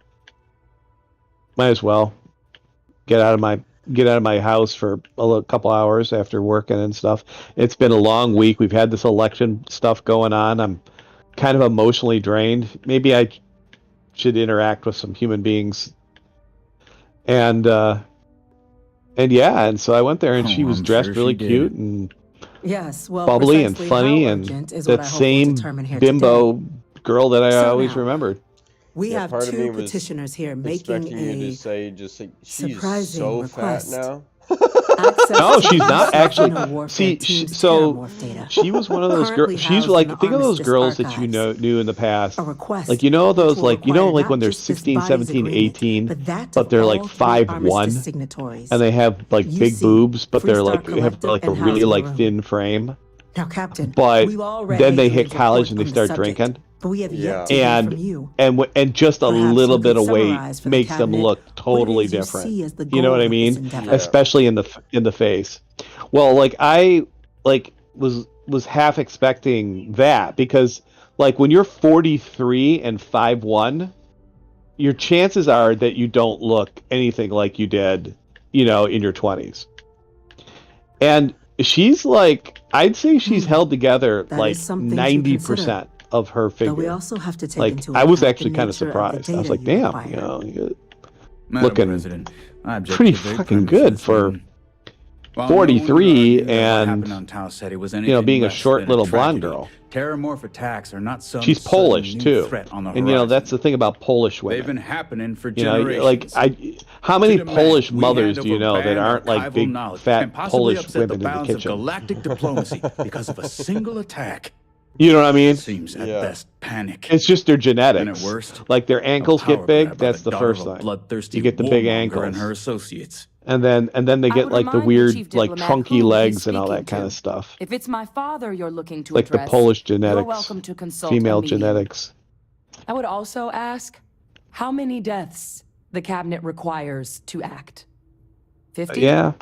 50,000? She gave me this long, like when I first came in the bar, she gave me this long hug. I'm like, my God. No doubt you'll get the body count. How long are you gonna hold on to me here? Let's keep this civil. And then And then when we And while left, there I should walked be her no up to her doubt car, the and she was just like, preservation of life just give me this stands long hug. paramount She's like, among oh, I'm this body's so duties. glad we did this. Chief and Yassine has all a this point. kind of stuff. And Will a single attack, I'm like, however yeah, I troubling, mean, yeah, be sufficient to it's convince great. the other factions to grant us access to But what it's they just, no it's doubt weird. consider I weapon actually literally, I don't think it's enough. I don't know how to explain Perhaps it to you you. can help, It's like, Captain.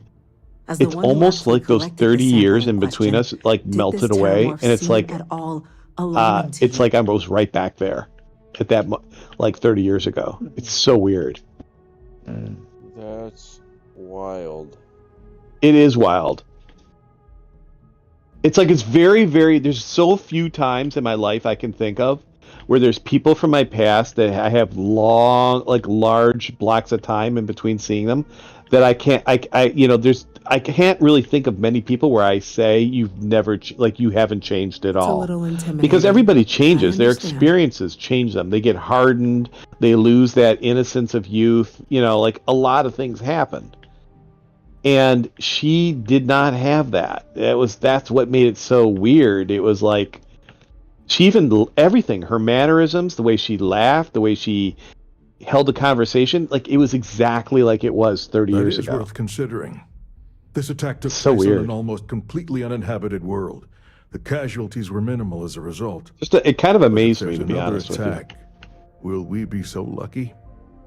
It's intriguing. Yes, a fine point, Admiral. So then, Captain, given the discussion now and the information you've been privy to thus far, if you were in our position, would you grant the request made to open the archives? I'm gonna grab my last 9% beer. All right.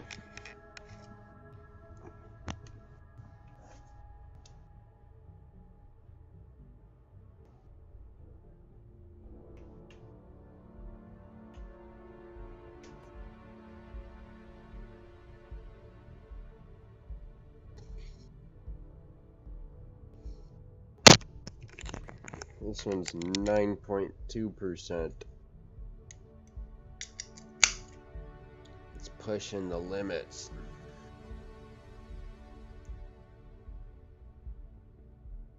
$9.2. I had a Stella.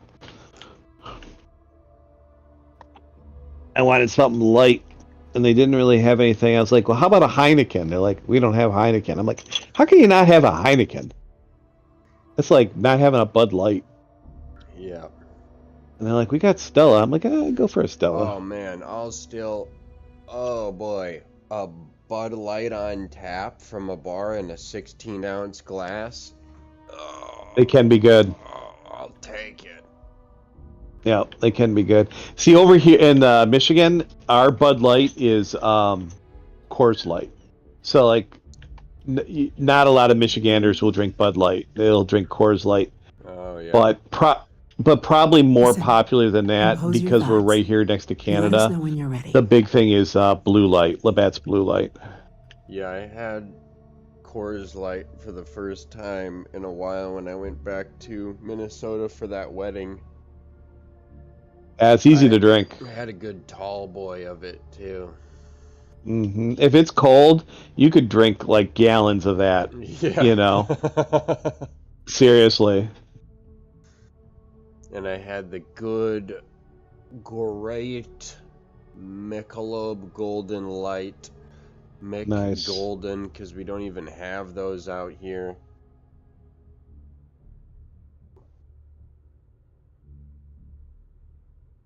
I'm uncomfortable opening the archives without gathering more information. However, if that's the path forward you prefer, then so be it. I'm inclined to agree. As am I. I suppose that does get to the heart of the point, doesn't it? Very well. I consent. The galaxy was lucky you were here today, Captain. You and I are in agreement, Chief Diplomat. So, if there are no other objections, I believe we can agree to give our full backing to make the request to... What was that? Okay, this is an odd thing to find. I just found a credit stick laying on the ground with 7,000 credits in it. Incident. Whoa. Chief... That's I mean, DLC loot right there, baby. Dude, it makes no sense though. It's just like, it's just laying on the middle of the ground for no reason. At the spaceport. I almost walked over it. Shit, this is the mission, this is the mission, this is the mission. Just as the Terramorphs are attacking Jemison. Oh Time yeah, to that's good. fuck shit up. Oh, this is such a great mission. The creatures evaded our scanner somehow. There will be Is everything plenty on of time fire? for conjecture I'm still in later. the boardroom. Chief Sarkin, order the They're all evacuation of hanging the out spaceport and around have your men ship on the contain loading things, dock. That's but where you do gotta it go. discreetly. Stay away from The that last thing we need is a citywide That's where they are. They're all around the Yes. perimeter of your ship. You gotta the go. appropriate way. I just got a new baby. The local barracks can provide support. Now you're gonna need something that's got more Pazoom. Like, do you have that? The Xeno squad, though, is off-world. I'd get out that grenade It'll take a launcher, while to- the exterminator, or if you got like a big bang. Well then, we'll have to make do with the tools we've got. They don't You die two, easily. We can't risk those things. I want you both on the next train there. We'll let them know you're coming and that you've dealt with these things before. Now go show them how it's done. They're susceptible to flame I feel damage. like we're in the right behind you. Alien Let's get down sequel, Aliens. Joe Rogan, he's such a fucking Alien fan, and he's like, dude, the first one, it was so hard to kill one of them, and then the second one, you're just boom, boom, blowing them away.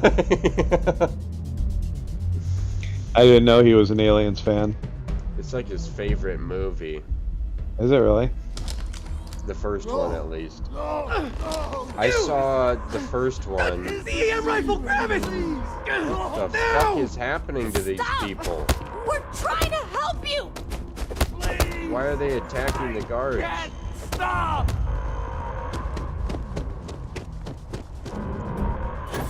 Yeah, and then I saw the one where they attacked LA or some shit. I don't know if that was the second one or not. No, not L.A. Aliens? Yeah. No, the second one's where they go back to the original planet, where in Alien 1, the 70s version, where the ship crashed, That's it. Now hit him with everything you've got. and they're with Bishop, the android. I must not have seen that one, and that's just Aliens. Aliens, yes. That one's actually probably the best one of the whole And franchise. I think I saw the third one, because there's one where they invade LA. No, that's Predator 2. Is where they with the Hispanic girl and Danny Glover. Oh, yes. Dude, they wanted That's me Predator to pick up 2. this terrible EM gun? This thing is fucking terrible. I'm not gonna use it. I don't even have EM specialties. I don't know what they want me to do. Oh, they want me to tase the citizens. Okay. So maybe I do need the EM gun.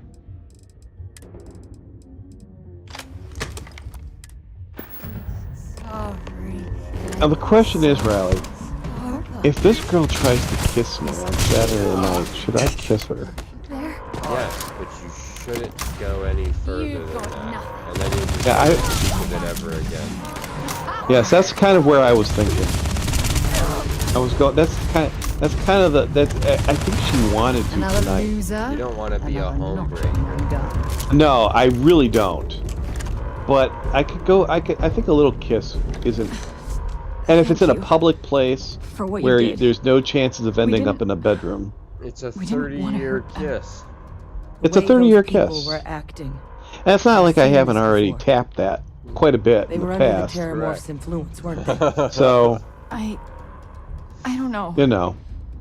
They were down at the port and they just started I was screaming. I was in We a very tried to restrain pivotal them, moment in get high them on the school train to get them out of harm's way, but when this girl. some of the other officers down there. I was telling you about the We debate couldn't that I restrain was them in fast enough. 2014 They just about Trump.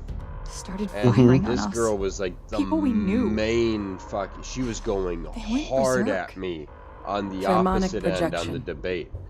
And Some I remember terramorphs, because they we were can in Avid induce together, this fog. the college prep It class. affects everyone differently, but some people For just 4 years lose straight. control, turn against So everyone we saw around each them, other even if every they don't single want day to. for 4 They're years, like a and it was the puppet. junior year when we You had kill the morph, that debate. you break the hold. And it But was this at means we're going to some need to be point real in careful with our my fire senior year and keep that EM weapon at the ready. that she, I don't know, I did something or I said something. I couldn't tell you what the fuck I did. I did something funny or I said something funny. Or I mentioned that I did something noble or something like that. And she just kind of like flipped a switch and she was just like, Riley, in a fucking weird Oh yeah, just out of nowhere, right? Yep, and then it was freaking on from that point, and she was a Latina girl, and she was stacked, and oh my god, just huge boobs and a huge ass.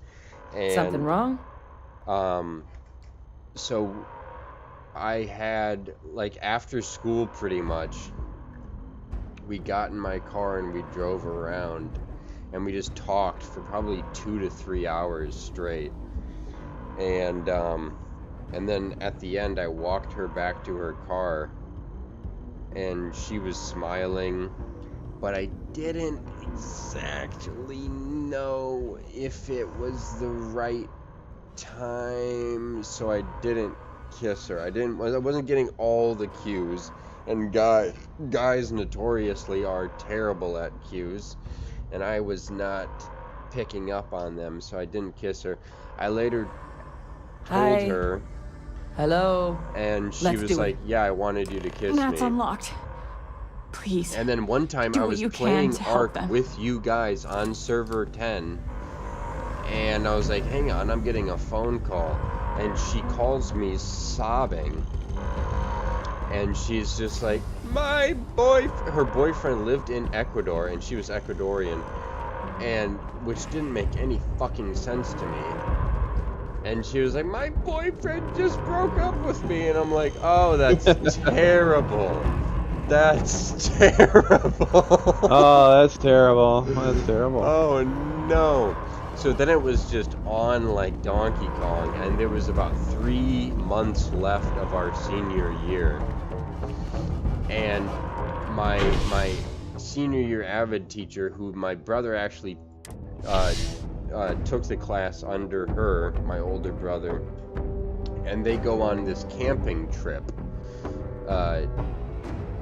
Like the whole class, because we've been together for 4 years, we're basically family. And we were going to go on this camping trip at the end of the year. God, no time to waste, Captain. And it Stash the seemed EM like everyone was okay.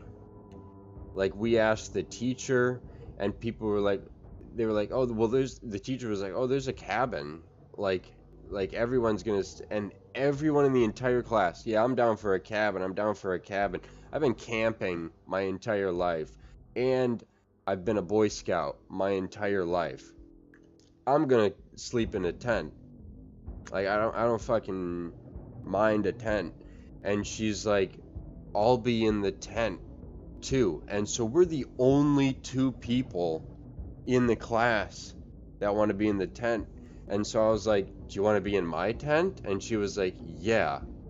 And I was like, oh shit. Oh yeah. We're not gonna be around anyone. This is a home run. Dude, that's one of those situations where you ask that when you say that, make that you know that this is either going to screw everything up or it's going to work out fabulously. And they say yeah, and you're like, oh yeah. Oh, this yeah, is I this is it. already knew at that point that this is just a home run out of the park. And then that day came, and it was raining, and the entire class, even though they're staying in the cabin, was like, Don't just stand there. nah, we don't want to go. We don't want to go now. And I'm like, what? Wait. And I even went to my black NCAA friend. I'm like, listen, man, you gotta hook this up for me. Just say you want to go. And he of course, he was funny. I think he's 6'8" or 6'9", just fucking massive dude, and he was destroying on the high school basketball team at the time, and we were super tight. And he also destroyed so much pussy. No boy. And I was like, you gotta hook this up for me, man. And he was just like, all right, well, I'll say I want to go, but I don't want to go if it's raining. And I'm like, fuck. Why is that? I mean, it was sprinkling, dude. It was sprinkling. And people were like, we don't want to go. And I'm like, fuck. And so turns out me and her both still wanted to go. But since no one wanted to go, the teacher called it off. And at one point we were going to camp just in her backyard. And I'm like, that's not the same. Fuck. God damn it. And it never ended up happening. Didn't happen. And then 6 months after we graduated, she got pregnant. Of course. Yeah, she's got. Still lives in Apple Valley, Minnesota. I just watched her story a few days ago from the election. She didn't have any election hysteria though, but she was just posting about being like at a coffee shop or something. But I think she had twins. The first time she got pregnant, she had twins. Now, is the father around? You know that shit. I figured as much. I mean, yeah, probably, most certainly not. I think I reached out to her like a year after she had the kids. That was the last one. And I think she revealed that. I was dating some gangbanger. Officer? Laid the sauce on her and then bolted. Really? Left behind a special surprise. A gift that keeps on giving for at least 18 years. Yeah, probably another Ecuadorian fool, because she would visit there like twice a year. As best we can. I just don't know why you would have a cross-country relationship. Having a long-distance relationship is one thing, but having a cross-country relationship is... International relationship? Yeah, that makes no sense. That's fucking wild. In high school, too. Well, high school I could almost kind of forgive it because you're stupid and you're naive and you just don't even think about, like, how hard it's going to be. But, like, people who try to pull that guy's thinking, like, well, if I marry this chick, I get free citizenship. Probably, yeah, that's probably true. Yeah, there are 3 temples. I have found one, yet I cannot find the other 3. This is absolutely broken. We're out there on your 6. I've been in the wiki. Any experience with terramorphs before? It's like the map is Only broken. the brief they just gave on the way here. I don't know. I don't know what to do. How to handle Just wandering around this stupid planet. Surviving a full-on mental Same assault planet. isn't the I've never same been as able to keeping leave your this cool in a planet. firefight. So Might annoying. make you more liability than asset. I guess I'll just We're not UC security. keep wandering all the points of interest that I can find. I've covered the whole map.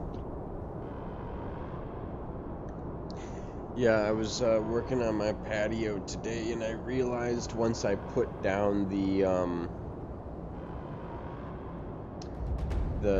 edging pieces that are basically going to hold the bricks in place, that it's not square.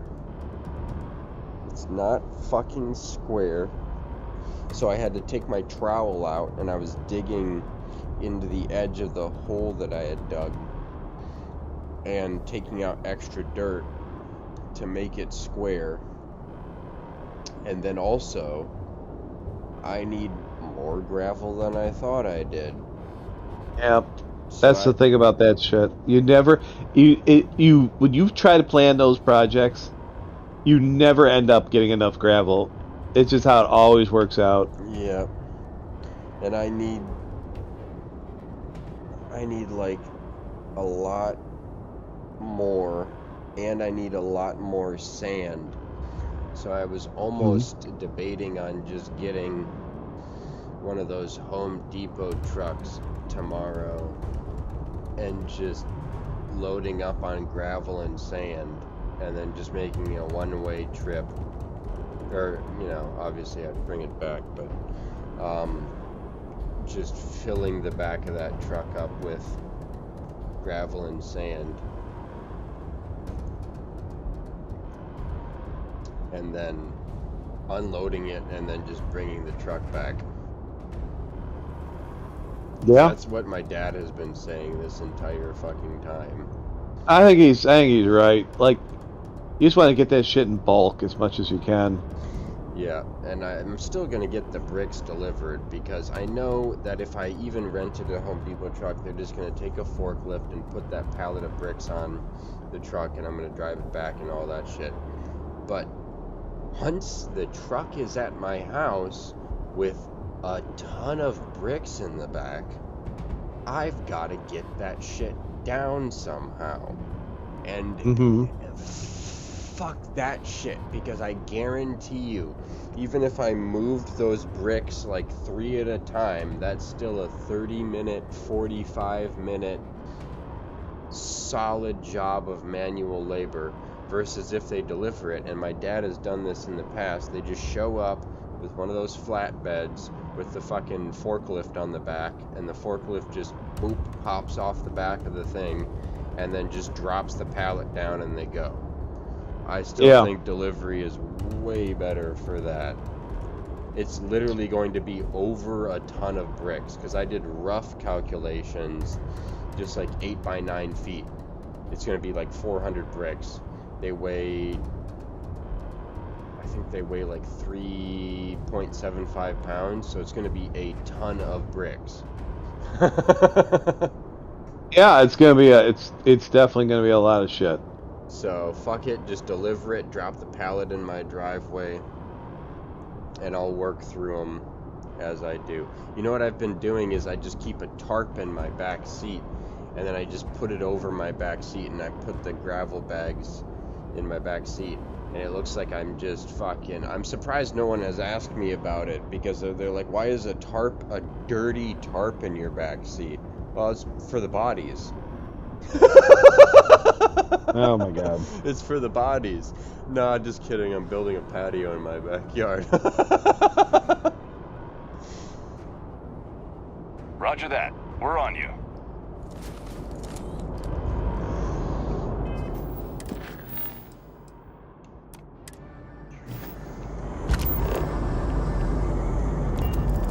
I don't know, man.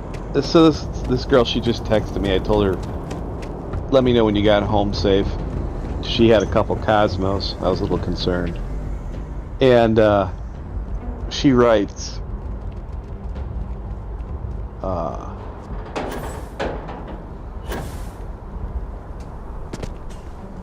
here.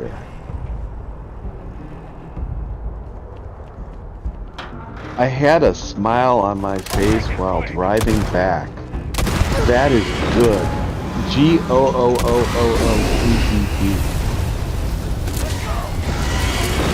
I will let you know about Saturday night. Sounds like there might be a couple more people going too. Might have to get a VIP table. LOL. And then she's got, what kind of fucking emoji is that? Oh, dancing. Job or something? You know, I never, I mean, not necessarily, although she married a guy who's got some money.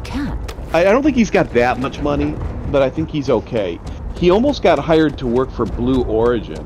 He's an engineer. He's from Germany, but he took some other job with Siemens in North Carolina. So I mean, I don't think they're rich. Like I paid for drinks and stuff tonight, even though she invited me out. I didn't mind doing it. It's whatever. And she tried to pay, and I'm like, no, I got it. That's And also she, the appropriate way to do it.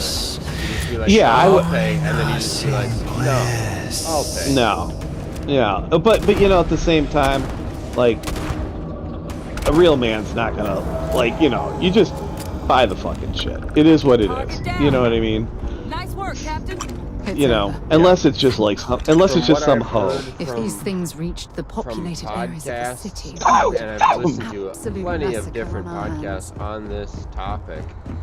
Yeah. And I haven't even been on that many adult dates, but if you're like dating someone and you go like, I'll get this, and then the next time you get that, and then I'll get this, and then you get that. That's pretty much the only acceptable version.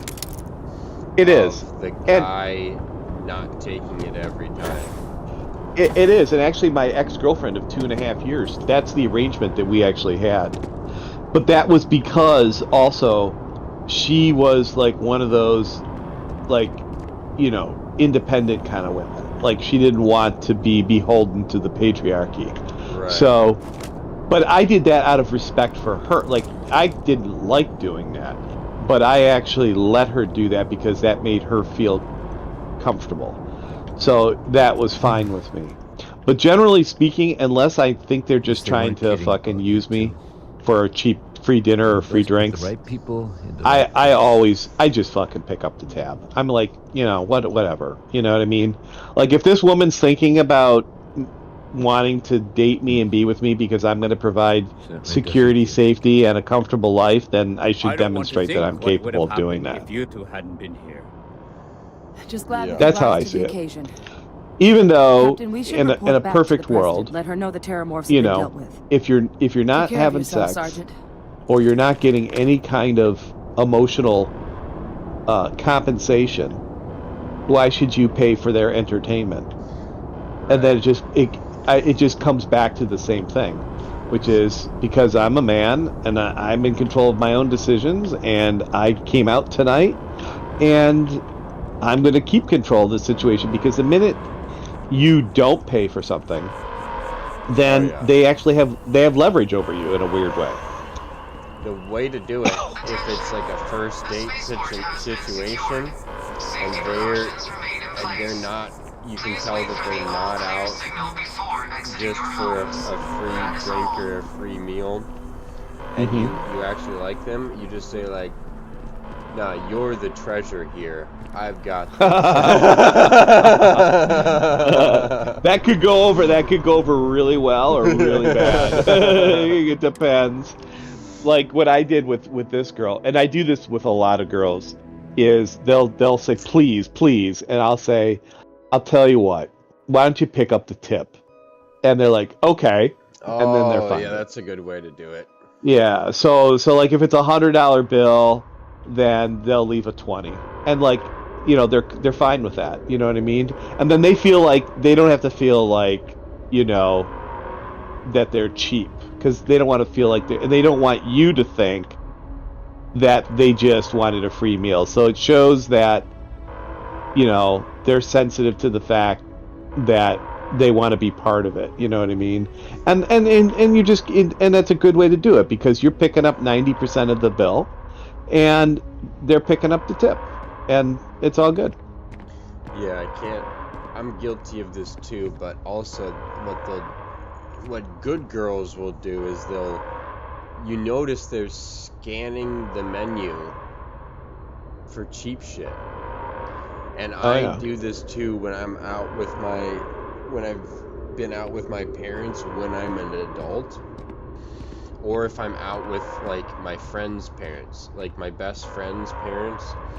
And it's just like, you know, they'll pick up the tab, and I know they'll pick up the tab, so I'm always, because it's me, my best friend, my best friend's brother, and then them, and I'm like, damn, I know they're gonna pick up this tab, and I'm like scanning the menu for cheap shit, because I know that they're without a doubt, no matter what I do, they're going to pick up the tab. And the real power move is just to be like, order what, like, because normally you don't discuss that until the end. But at the beginning, Yes. if you just be like, get what you want, that's another power move. That's kind of what I do is I will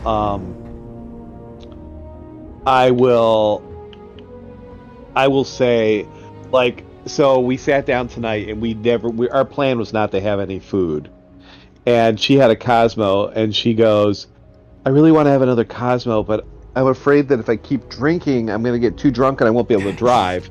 So to me which is a signal. So I pulled out the menu. I said, let's get some food. And she's like, and the first thing she does is she starts scanning the cheap apps.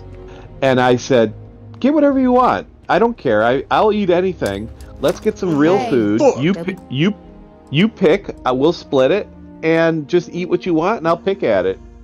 And then they're like, okay. And then they're reasonable, right? Because they don't want to have a big fat sloppy meal in front of you, because that's really unattractive and girls are sensitive to that. So they'll pick something that's, reasonable. And then you're showing you're not cheap, and they're showing you they're not pigs, and it all works out. Like an appetizer, you mean? Plenty of time. Yeah, but or sometimes you can even get like a small entree. You know what I mean? So we actually ended up getting the personal pizza, which was perfect because it's 6 slices, 3 slices each, and she just wanted to put something down that wasn't going to be sloppy. She could just pick up the pizza, fold it, and eat it, and wanted to not, needed something to soak up the alcohol. So, but I told her, I said, whatever you want, just pick it. I don't care. And the most expensive thing on the menu was like a $60 entree. I know she's not going to pick the $60 entree because we're sitting at the bar. So it was a pretty safe bet that, she was going to probably pick something reasonable. I was trying to take a picture of this lovely couch in the administration building, and I accidentally, because it's Windows G to take a screenshot on the Xbox app, and I accidentally pressed Alt G, and I just threw a grenade in the administration building, and there's a lovely woman just sitting on the chairs across from the couch, and Sarah pretty much just took the full force of the grenade. And the lady's still just sitting there chilling, and then I accidentally did it again. Oh, nice. And did Sarah say anything about it? Sitting there chilling. Was the stun animation like flashing all over the place? No, like where they're like, Sarah just was like, oh. And just kind of stumbled over, and I was just like, thanks, Sarah, for diving on that grenade. I'll catch a grenade for you. That's funny. I remember I sent that to my first girlfriend. I sent that song to her, and I was like, I'll catch a grenade for you. And guess what? She's got like 3 kids now. She got pregnant right out of high school as well. Got a real good history of women that just got immediately pregnant right out of high school. And the girl I lost my virginity to, her name is Riley, spelt the same exact way. That's a little weird. Probably fucking pregnant and has a kid by now. Haven't talked to her in 8 years since I saw her, but probably as a kid, because she lived in a hick town and her parents were totally okay. Literally, her mom encouraged us to have sex, which I thought was super weird. I've run into one of those 16 and 14-year-old. Mm-hmm. Oh, I didn't like that. I didn't like that at all.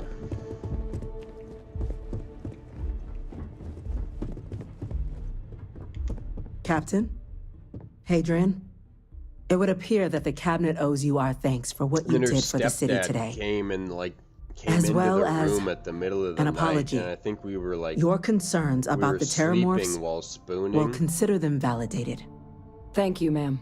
But I That's was always... like doing that fake asleep shit. Oh yeah. And she wanted to fall asleep watching the TV as she always does. And she was dead asleep. And he just comes in, looks around, and then just turns off the TV and walks out. And I was like, holy shit. Bullet averted. I think I can remember a few incidents like that. Yeah. I'll be right back real quick. I gotta go to the bathroom. Are you quite all right? Of course. I only wish we could have acted sooner. Now, today's events have only clarified our path forward in the eyes of the Cabinet. You will have our full support in collecting the Terramorph data from the archives, as well as a subsequent investigation into the nature of these attacks. But to accomplish those goals, we're going to need the right people in the right places. As such, the Cabinet has authorized me to reinstate you, Hadrian, effective immediately, to your former rank of Major. As soon as we've got the data in hand, we want you investigating these attacks and how to stop them. Will you do this? Yes. Yes, ma'am. I'd be honored. Excellent. But as you've both made clear, for such an investigation to succeed first, we're going to need someone to convince the Freestar Collective and House Varun to play ball. Someone who knows precisely the sorts of dangers the colonies and all the galaxy are facing right now. The Cabinet wants you, Captain, to be that representative.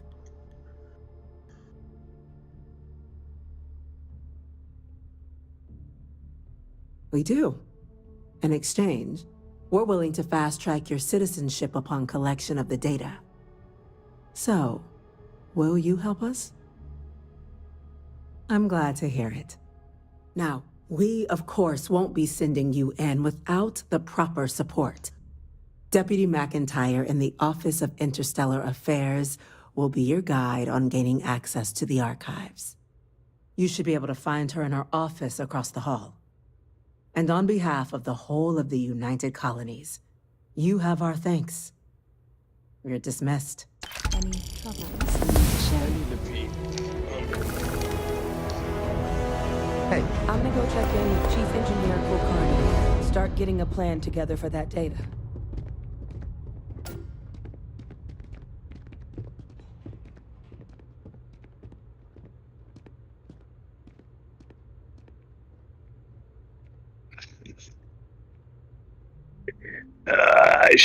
I should have hid. I bought like 3 bags of potato chips, different flavors. And I have come home, and there is only 1/2 of one of the 3 bags that are still in existence. I just bought them, like hours ago. Yeah. And I got an email that they're So did I tell you about those guys that are just digging holes in my yard? Yep. So they're installing fiber. Yeah, I think you told me this. I didn't know what they were doing, but I just got an email today that they're installing fiber. Are you gonna get it? So it's a different provider. They might give you a deal if you being like new to that area. They are. It said in the email that they are going to. I have to pull it up again. So I pay for 500 megabits per second, and I get about 350 max when I'm downloading a game. Sometimes more than that. Let's see. With fiber, don't you get like 1,000? You're supposed to, but you know. Pretty sure. And it doesn't go down either. It's like you're always getting. It's like a DSL. Like there's no bandwidth lag at all, no matter how many people are on the fiber and electric have been connecting to the ONT. Optical network terminal. An equipment box known as an optical network terminal will be placed on a wooden post near your home. A direct link, it's direct link. A team member or contractor will thread fiber optic wires through the underground terminal. Here's the thing though, what I don't like is that they put it like fucking right next to the edge of my side yard and my neighbor's fence, to the point where I don't think I can fit my fucking lawnmower in between that gap. And now I'm pissed because you couldn't fucking move it over a few fucking inches. Now I can't get my lawnmower around. Yeah, but the reason that is because they have to install it in the utility easement. So that utility easement, is used by all the utility companies, including the electric. So they only have certain spaces that they can put it in. Oh, I see. Yep, they have no choice. Like, they can't put it anywhere else because it has to go in the easement. So I had the same thing fucking happen to me, dude. AT&T literally stole like a 9 by 10 section of my entire yard. They moved my chain link fence. They took my fence apart and took made an L and stole an entire section of the back corner of my yard. And I was furious. And I'm like, what the fuck? And I went to the city and everything. I tried to make a big deal about it. They're like, you can't do anything about it. There's a utility easement here, and they can use it for anything. And I'm like, oh, that fucking sucks. What I'm still trying to wrap my head around is how they got one of those Ditch Witch machines to plug that tube underneath my neighbor across the street's yard, under a fucking road, through my front yard, and into my side yard, and have the tube come up into my side yard with that fucking machine. That is America right there. That's fucking American fucking ingenuity right there. Without having to dig up anything other than the hole on their property and the hole on my property, which is less than a foot in diameter, and they've replaced the sod as best as they can. I gotta redo that entire side yard sod, because they used to park, the former owner of this house used to park their house, or not house, they used to park their cars on that side yard, so there's tire tracks and divots, so it's uneven as shit when I'm trying to mow it. So I just gotta fill in those tracks with topsoil, and then put grass seed on top of it. Which gives me another idea for the fucking truck that I'm going to get tomorrow.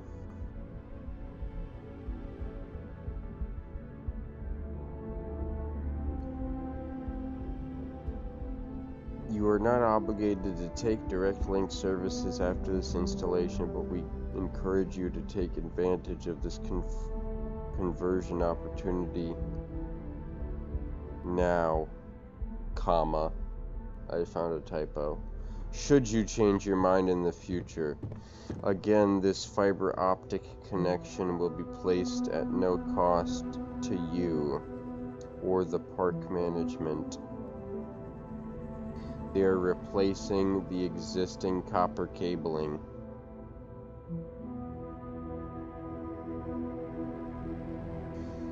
Interesting. It depends on their price, because my providers recently increased their price to $100 a month, which is, it's the best internet I've ever had in my entire life. But is it worth $100 a month? I don't know. That's a tough call, man. Yeah. Yeah, I don't know about that. And I'm By the about to way, get Captain, billed Sergeant for Ewing was looking for you. my PlayStation Extra These account, orders which of the Vanguard, props to Captain. PlayStation, because they give Yes, you sir. a over make sure they get 1 what they month's head up that you're going to get charged $130 for your PlayStation Extra account. And they, you know how so many companies, they're like, don't leave us, don't cancel your subscription, please. Oh yeah. And they're like, if you're satisfied with your subscription, you have nothing to do other than to just pay the bill when it comes. It's just already on auto pay, so it doesn't matter. But on the 12th, on the 7th of December, Pearl Harbor, you'll be billed, you know, $135 for your PlayStation Extra. I could count on my hand how many times I've fucking booted up that PlayStation to play a game. But if I cancel it, I lose all those extra benefits, which is basically like the PC Game Pass. Yeah, well. But the only thing I'm really excited about is the Doom Eternal DLC, which I tried for a bit. If you ever want to rock your skull, dude, I have it. Woo! I have it on the Xbox. I know. I'm only like maybe 2 hours into it. I haven't played it in probably 6 months, but it's fucking fun. My God, dude, I had to relearn. We used to just drop acid and play fucking Doom Eternal, dude. And we would be drilled into the fucking monitor, just like just fucking dodge, rocket, machine gun, rocket, machine gun, just fucking drilled into the TVs. And they'd be like, hey, do you have a... Shut up! Fucking drilled in. All right, let me tell you about Doom. If I thought I told you about this, maybe I didn't. The the land. Wolfenstein, or was it was Castle. Doomland? It was both. It was Doomland, and we had Wolfenstein land that we used the campus LAN on. This was like before like anybody did anything like that. But that's also when like LANs were open. Like you could just, I mean, they were all static IPs in the dorm room, so the IPs never changed. It wasn't like a dynamic IP type system, and we could just set up these fucking unbelievable Doom LANs. We had, I think our largest LAN party was, I think it was 50 people. It might have been more than 50. It had to have been 50 at least. This one Saturday night. Dude, that was one of the worst fucking beer drunks I ever had. Drunk I ever got in my life. I was drinking Pabst Ice, which was, back then they didn't have like the high alcohol IPAs like today. It would be like the equivalent of like smoking like 1990s weed, like like unless you got some like good chronic or crippy. And the fucking Pabst Ice, I swear to God, they put heroin or something in this shit. It was like a 6-pack of Pabst Ice would fuck you up, like throw up, fuck up. Damn. Like, just, yeah, dude. It was dangerous. It should not have been sold. There was something about this Pabst Ice that was, you could die from drinking it. And I drank a 6-pack of Pabst Ice this night. I was hosting this LAN party, and I had one Percocet that I had left over from a kidney stone that I had. And I took this fucking Percocet, and this is like 1990s Percocet. None of this lame like 2020 Percocet. This is like one Percocet was like fucking like getting hit by like a semi. And I took that Percocet after those 6 Pabst Ice, and I think I had a seizure or something. Like, I was fucking, like, everything went white. I felt like I was falling forward and backwards at the same time. The world disappeared. I was praying to God to make it end. It was horrible. And then I vomited and diarrheaed at the same time. Oh, boy. I was destroyed. And I thought I was going to die. I remember I woke up the next day and I was so, like, my body felt like I had just poisoned myself with, now I don't think it was the Percocet that did it. I think that just put me over the edge, but I think it was the Pabst Ice. That Pabst Ice ruined me. It ruined me. My brain, I had brain damage for like a year after that. Like, permanent brain damage. I think I still have brain damage from that. But anyways, one of my favorite SoundCloud. Yes, I bought that. You can have it. I haven't had any of it. You haven't had any of it? I've had not one. I just bought it, Charlie. Yeah, your brother. So half of it's gone? Yes, he ate half the box of ice cream. He can't control himself. Yeah, he's got a problem. He eats everything. The rest is yours. You should eat it before it's gone. Charlie just came in with a gallon of ice cream I just bought, and he asked me if he's like, "Have you had this ice cream?" Like, I literally just bought that like 4 hours ago, and like, dude, like 2/3 of this fucking ice cream is just... Cameron, you're not lying about that shit. You gotta keep an eye on that guy. Dude, it's unbelievable. It's unreal. Before I left the house, I left the house at 6:30. I made him... Now, mind you, he stayed home from school today because he was throwing up all morning. Couldn't go to school. Too sick. There's no way to prove it, no way to disprove it. So what are you going to do? So, I come home from work, and there's this gigantic fucking pasta mess. He made like a pound of pasta. Oh, and Jesus. sauce, and like left the colander out and everything. I cleaned that all up. I go, "What happened to being sick?" He goes, "I feel better." I said, "Well, okay, good. Then you can go walk the dog for me." "Well, I don't feel that much better." I'm like, "Are you fucking kidding me?" You know? And he's got this Big Lebowski robe that he wears around now. So he's like, all he has is a pair of boxer shorts and the Lebowski robe, and it's a hooded robe. So he puts the hood up. He looks like a cross between the Big Lebowski and Gandalf the Wizard. And he just kind of like walks around and consumes mass amounts of food and then disappears into the bedroom. Oh, dude, that was me back then.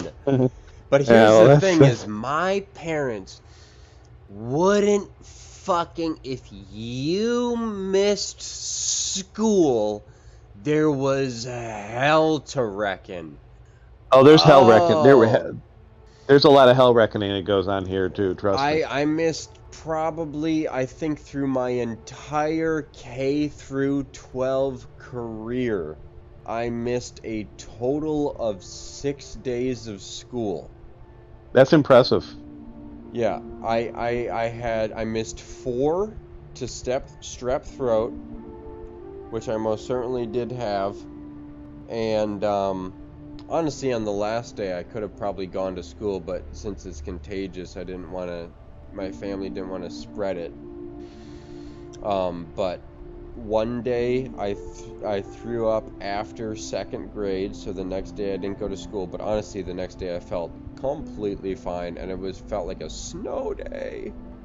And I think once in sophomore or junior year, because I had taken in a leave 1 a day at Tech Crew when I was building sets, and I had a dose of paint stripper because we were stripping paint off of an old table, and then we were going to paint it a different color. So I had a dose of that, a good 2-3 hour dose of that, And then I had a massive headache, like a migraine-splitting fucking headache, probably from the paint stripper.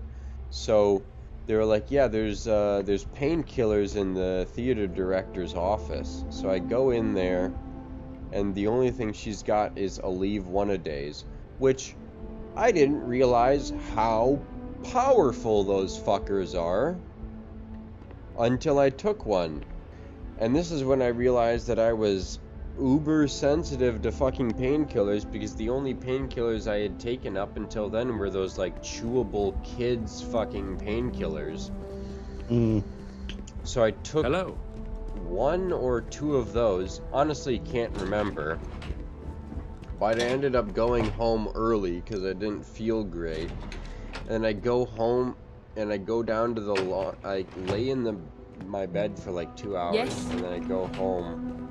Or I go down to the laundry room where my mom's doing laundry, and I was like, I don't feel good, and I proceed to just vomit in the laundry room sink. Ugh. And it was the calzone that I made for myself 9 hours earlier, and I was like, I didn't know pepperoni could stay in your system for that. Oh yeah. And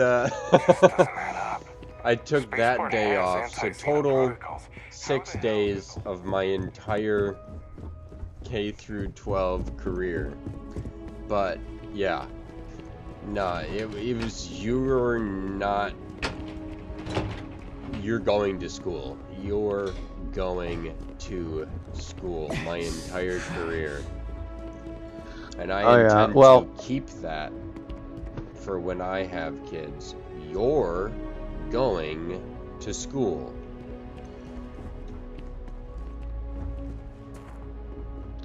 Yeah, I'm looking at this game called Stray. Have you seen it? Vanguard beat it, got a platinum trophy on it. Welcome to Interstellar Affairs. It looks so fun. I'm Deputy It's Chief so Diplomat fun, McIntyre, dude. It's Chief such a Yassine's good second in game. command. It only takes I heard you were instrumental like in 4 protecting the hours city to from the beat. attack. It's such a good game. You have my gratitude. It looks fun. I was It's only also a few informed bucks. that you gave quite the presentation to the cabinet.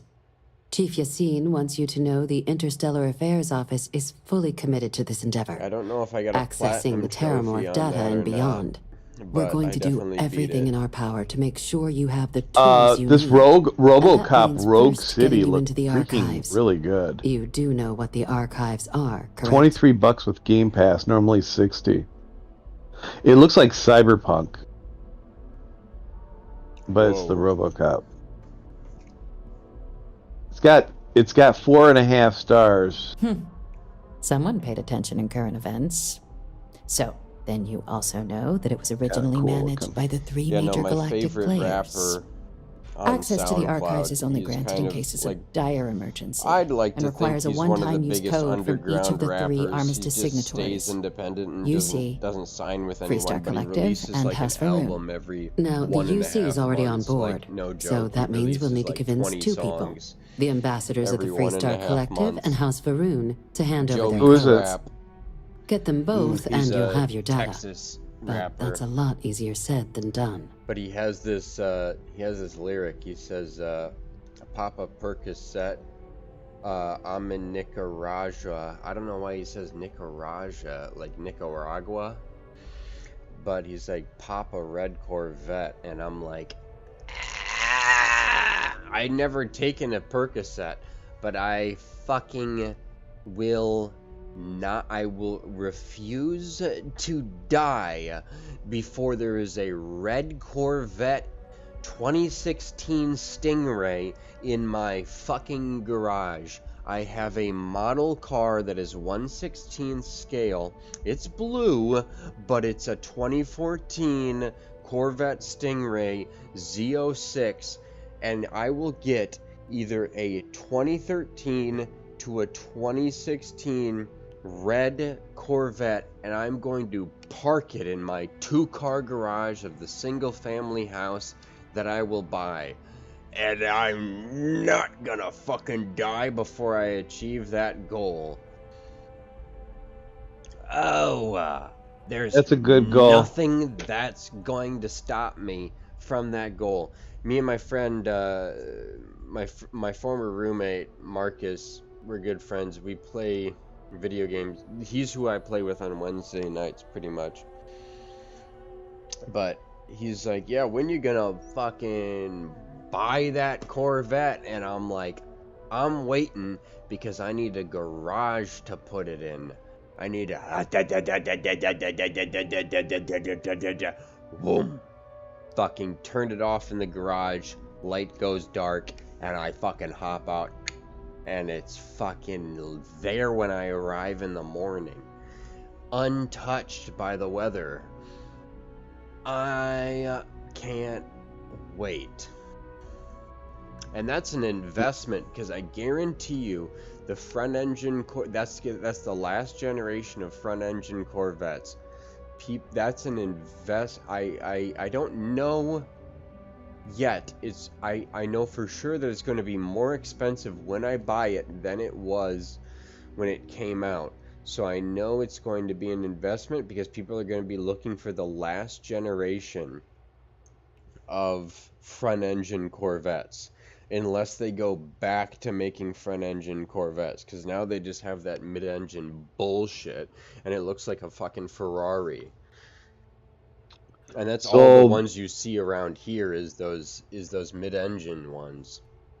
My best childhood friend, when he was an only child and his parents owned his However, his parents were into some both shady ambassadors shit, have reasons they but won't. they owned Work with us. 3 nightclubs. Now, I'll provide And guidance they were on like, how we believe you can acquire each code, but ultimately, they were it'll be like, up to you to get them it's hard both to explain, but they were like teen And I do mean nightclubs, so they were Threats and violence are off the for table here. part of Though the that week. doesn't mean It was But it does mean we 18 need to through get you up to 20. speed on who you're You had to be 18, 19, or Who do 20. you want to start with? And then Ambassador Radcliffe of Freestar or on Ambassador 3 days a Balmore week, of House it was Maroon? 21 and up. And they owned one in Toledo, Ohio, one in Canada, and one in Detroit. And they had some money, and he was the only child, and he was pretty spoiled. And if you saw the house they lived in, it was a typical Midwestern brick 2-story colonial, like nothing major. Go ahead. They had the toys. His father had a cigarette boat, like a racing cigarette boat, like something right out of Miami Vice, that he raced up and down the Detroit River. We thought, my buddies used to think they were using it for drug smuggling between Canada and Windsor, Detroit. But anyways, when he was 16, you're acting right now. he got like a 1990 black Corvette T-top, where like you take out the top. Oh fuck yeah! Well, Vortex got an 88. It was, dude, this thing was sexy. I mean, brand new at the time. But when he went to college, they gave him. He got a Jeep Wrangler with, like, this thing was a monster. It had to be modified. It had an extra roll cage, and it had the KC lights, and it had, I don't even know how many inches the tires were, but after they modified the wheel wells, the tires still rubbed if you turned them too far to the left or the right. Like they rubbed the inside of the thing. It was such a dangerous. It flipped. It had a lot of problems, but after that, he got a 1969 Corvette Stingray. It was canary yellow with the black canvas top, and it had a 350 engine in it, V8, and an aftermarket Rock Crusher trans put into it. And this thing was, I can't even explain to you, like, this vehicle. So when you had it in first gear and you just dropped it, the front end of the car pointed up like 15 degrees, so you couldn't see directly in front of you until it leveled out. You know what I mean? Like, like, and it was bucket seats, and you were really low, and because those cars were really low to the ground, those old Stingrays, and so, you know, if you wanted to race somebody, like, you needed to know that the road was clear for the first like 300 feet because you weren't seeing shit. Like, you just put the pedal down to the floor and pray to God nothing was in front. And then by the time, see, I'm not kidding you, it took till like by the time, like, you would top out first gear, you'd bust it in somewhere between first and second, you know, it would lurch forward and it would come down, but there was still so much torque in second gear that it was just right back to like a rocket ship, like you were blasting off. And then about third gear, it was you were a little bit more flat. But Captain, he had this thing. Would you like to finish your briefing on the and ambassadors? it was really a gorgeous vehicle. And he treated it like it was nothing. Like, he treated it like she's a veteran. Kind of like shit. War. He took it down only to college. He was in Miami, so down in Florida, and you know, I can imagine how the saltwater air and everything, I think, started to get to it a little bit. Now, officially, our office is suggesting. But you know how much he paid for this thing? So this was 19. I think he got this in 92. And with the threat I remember I went with him to Ohio to pick it up. We went to like maybe that'll work. A warehouse. Things have happened that had my suspicion probably 300 Corvettes in it, and they were all between to get her code. 1960 and 1975. So they were just, it was like a massive warehouse full of them. It was crazy. Yep. And they all had stickers on them, and you could pick out what you wanted. Certainly. See, and I think he paid, I want to say, I may be wrong, but I seem to remember at the time, I think he paid $16,000. Planted in the ambassador's living quarters, which we suspect had no body rust. But getting everything was great. The only thing was that rock crusher trans that they put into it, that the guy before. If you are it just that transmission was too much transmission for that car. It was intel we believe should be able to help with that. But there's also a disgruntled staff member you might be able to pump to really perform on the top end. To work with you. So, like, you know, you get out past like 60 miles an hour, that's where that transmission shined. Diplomatic ID. It was never designed for not likely that kind of engine and that kind of vehicle. And so the amount of torque that it had, that's why that thing just tilted backwards. It wanted to take off straight up. But that transmission gave that car some problems. Like, I remember he was always under that fucking car with a wrench, banging on the transmission, like banging some rod back into place. And I'm like, my God, what are you doing to this car? He's like, oh, the transmission. I'm like, oh my Jesus Christ, what are you doing? But it was a beautiful car. It got a lot of girls. Got a lot of girls. Real hope he might again.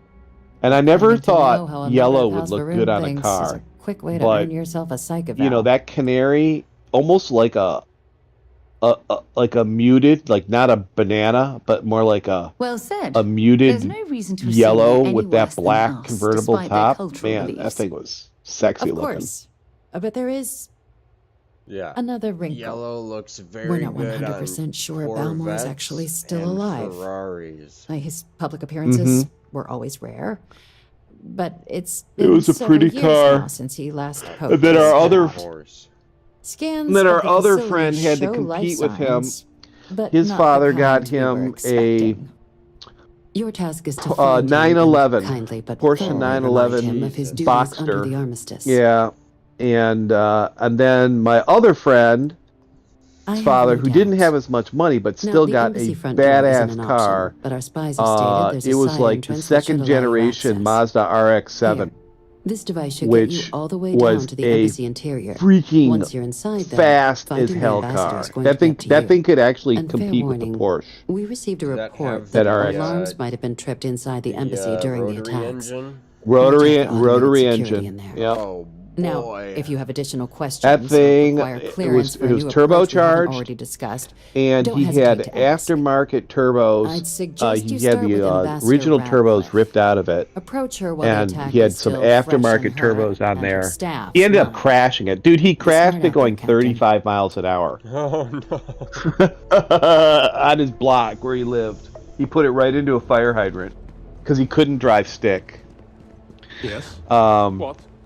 And then so Mike had the Corvette, John had the Mazda, Marcelo had the Porsche, and then we had this Indian kid.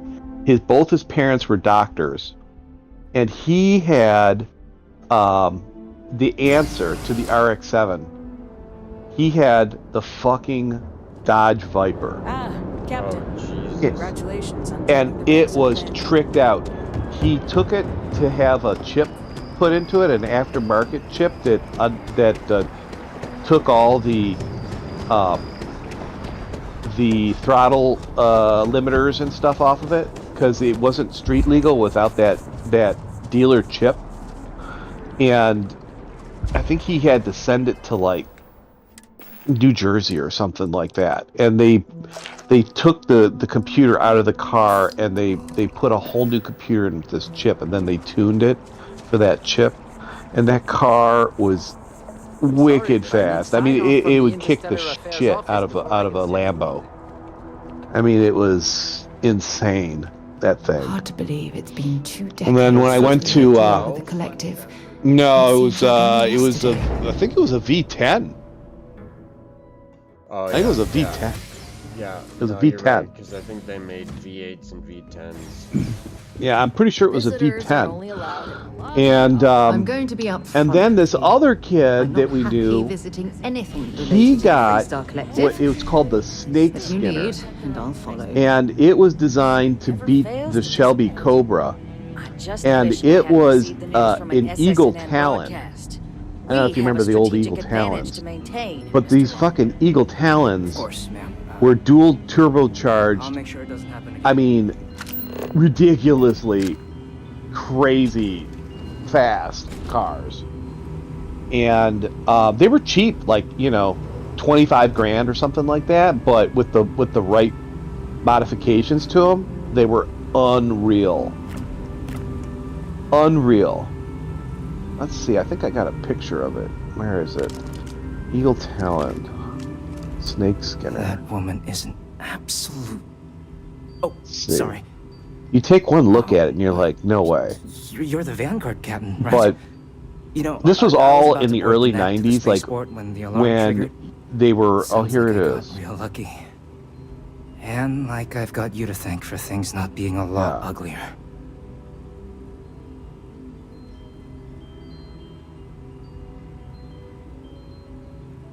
Here's some pictures of it.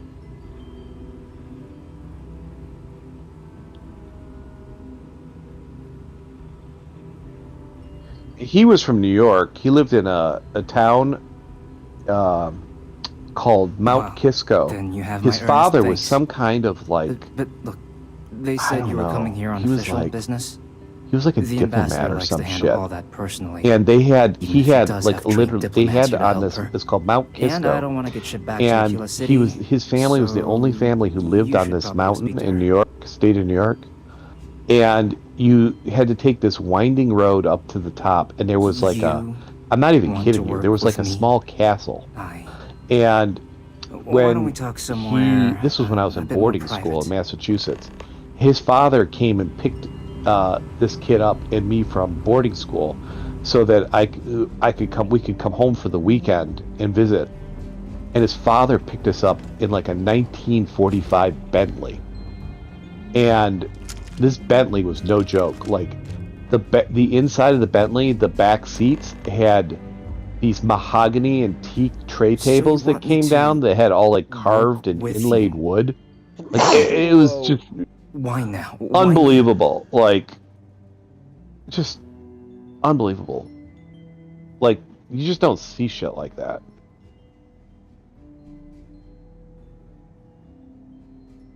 I see the Eagle Talon now.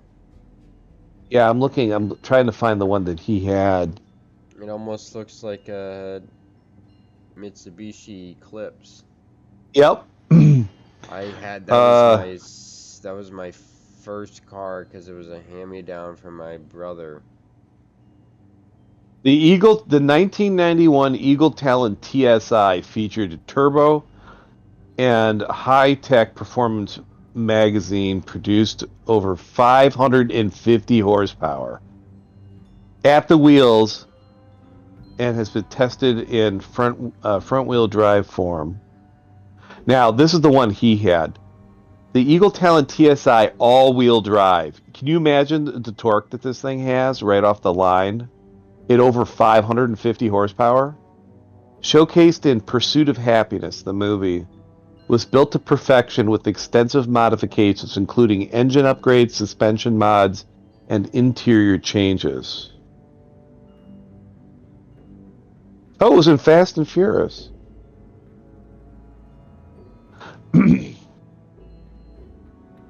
Transverse front engine, front-wheel drive, 5-speed manual or 4-speed automatic. Oh, that was the first. That was the first Fast and Furious car. Yeah, these Eagle Talons, dude, were sick. Like, I wonder whatever But they were... Was Eagle a fucking manufacturer? Yeah. It was a Jeep brand. It was, Eagle was part of AMC, American Motor Company, which ultimately became Jeep Eagle.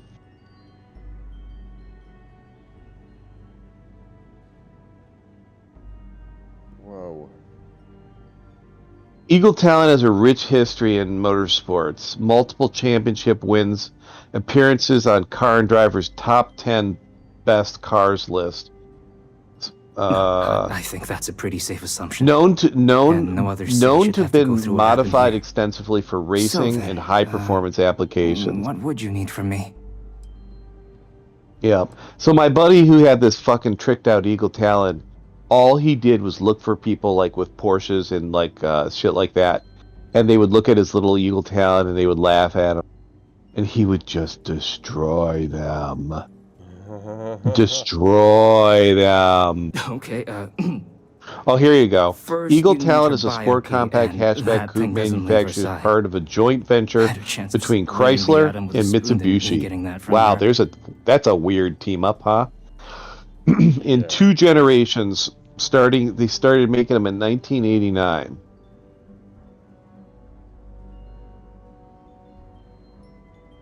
Manufactured Diamond Star Motors for Chrysler, Eagle Division. Daimler Chrysler. They make Jeep. But you would see them around Detroit. They would always have the Eagle Jeep. Eagle Jeep.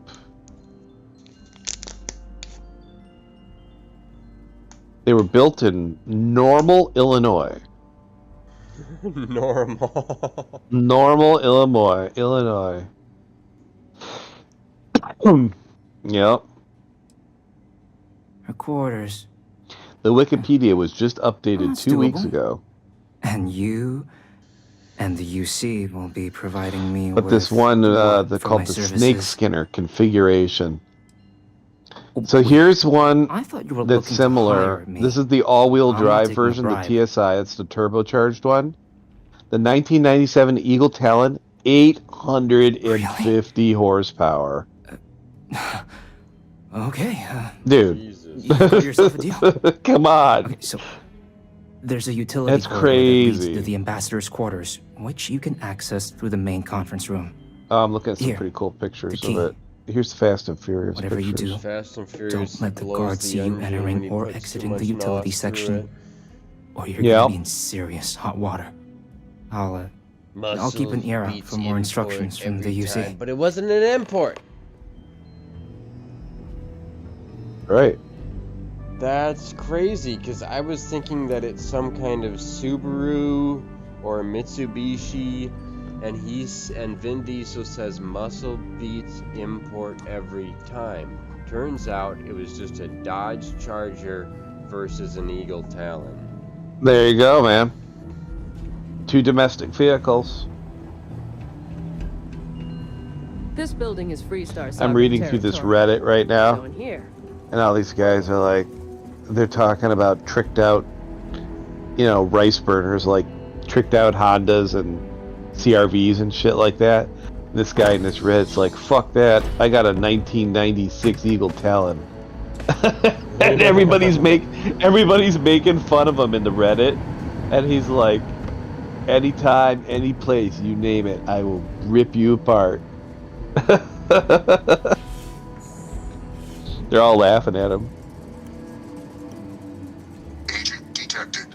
Patching in playback. Man, there's still really an active club for these things. I didn't know they were still around. The Council of Governors has rejected my appeal to join. Dude, here's some guy in here. I'm reading about this. I'm in this club. 1,000 horsepower. Yeah, I just saw an image for 960. Holy crap. I mean, my requests keep being rejected because they don't want to add a seat, right? But what if one opened up? That's wild. In what it used to be. It's not like anyone would. And so the big thing back then, for like that generation, my generation, I guess what do we call them back then? We called them, well, I guess they have them now, but like for the sound systems, we would get bass boxes for the trunks, and these things were no joke, like not like the stuff they have today.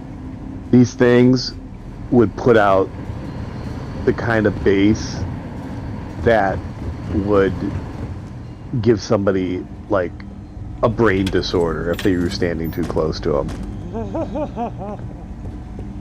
I'm serious. I'm not even kidding you.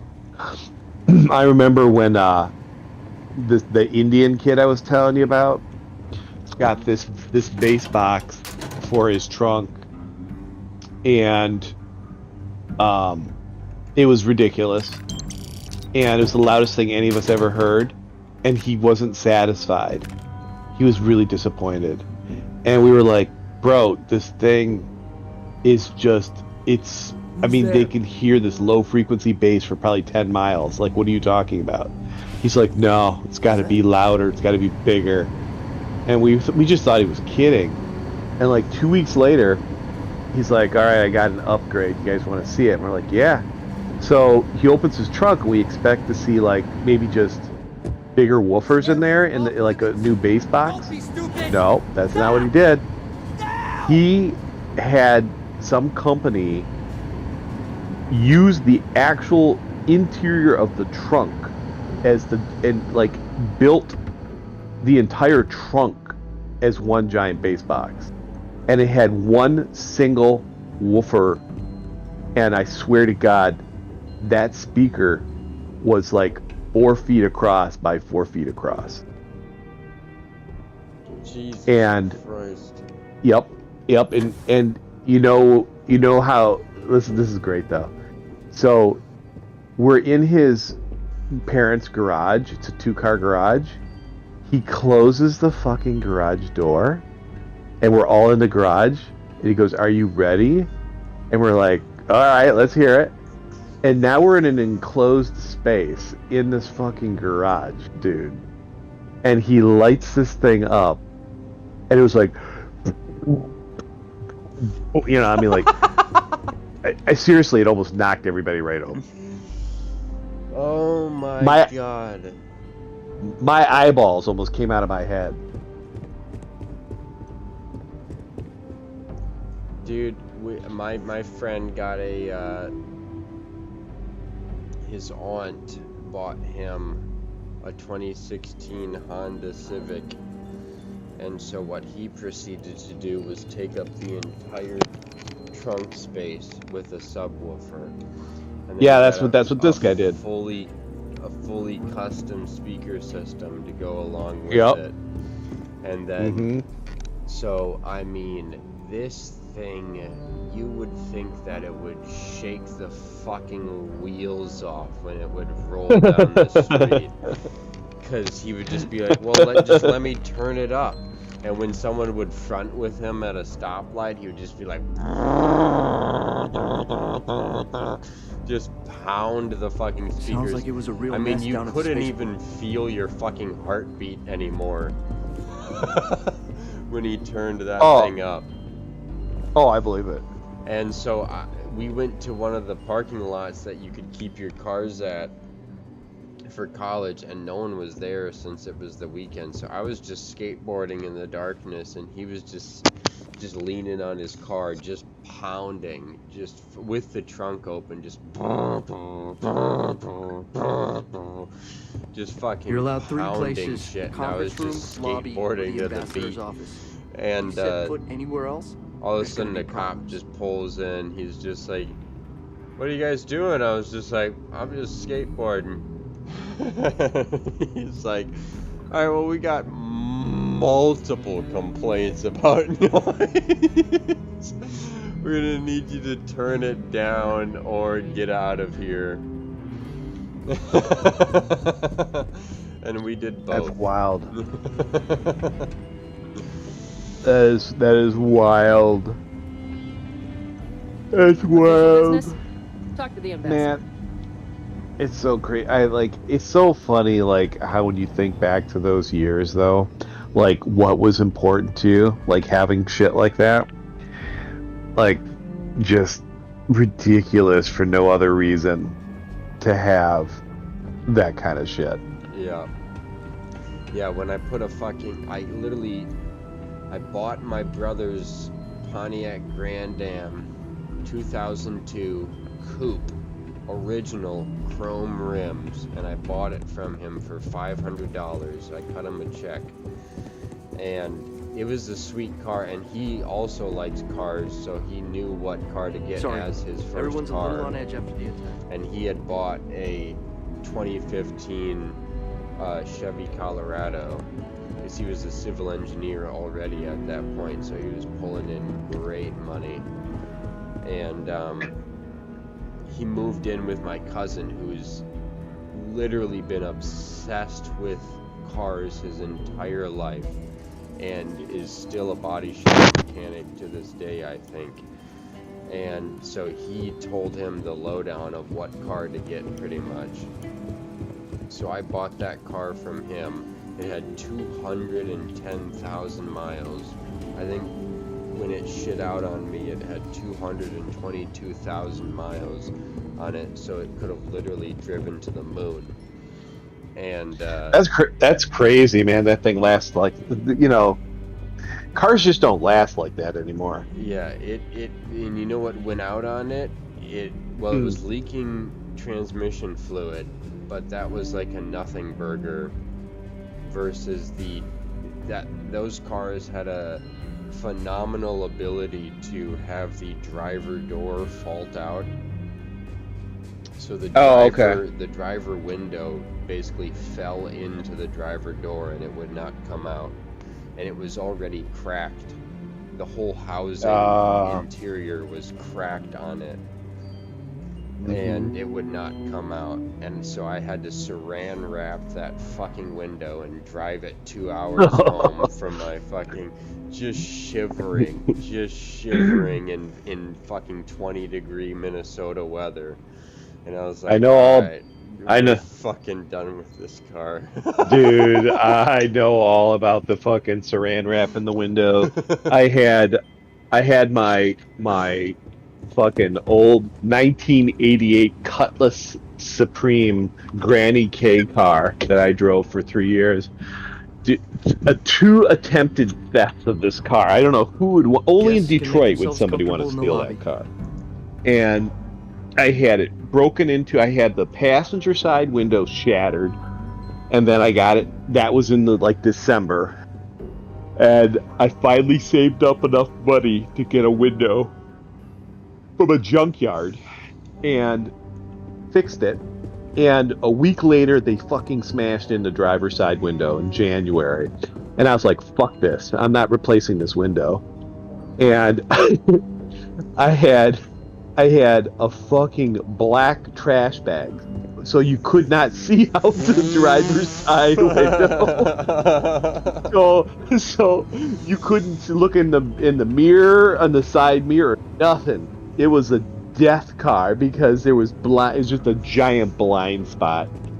And I just remember driving down I-94 because I had to go work downtown Detroit for a couple months, and I was on the fucking I-94. I was right at home because everybody in Detroit has a fucking trash bag on one of their windows.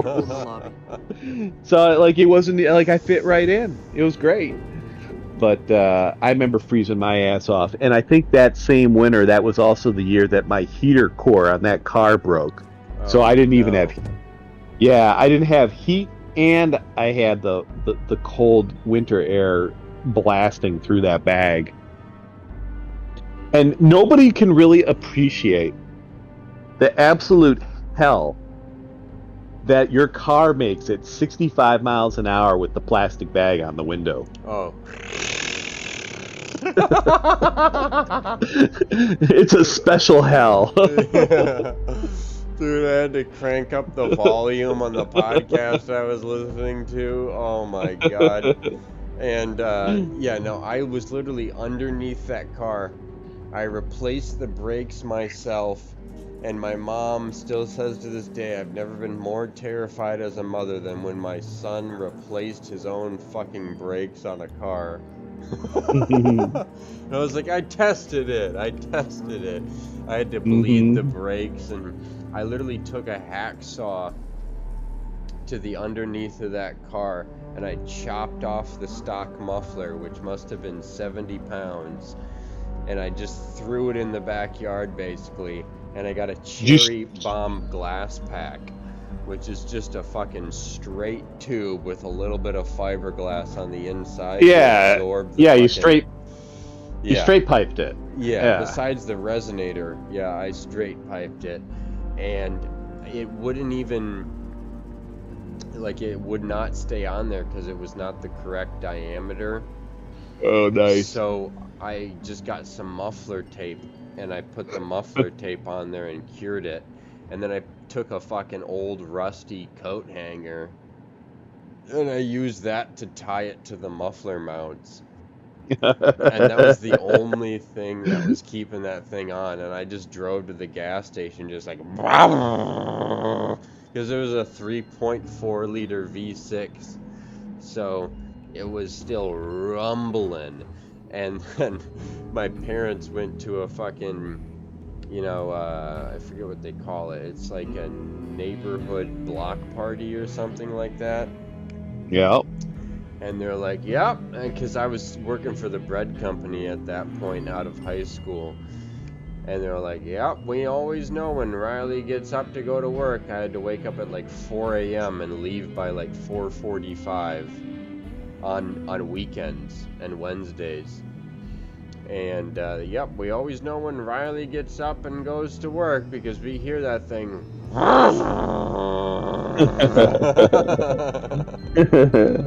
That's so funny. It's funny you mentioned the straight piping because that same fucking car I had, they cut the catalytic converter off of it and stole it.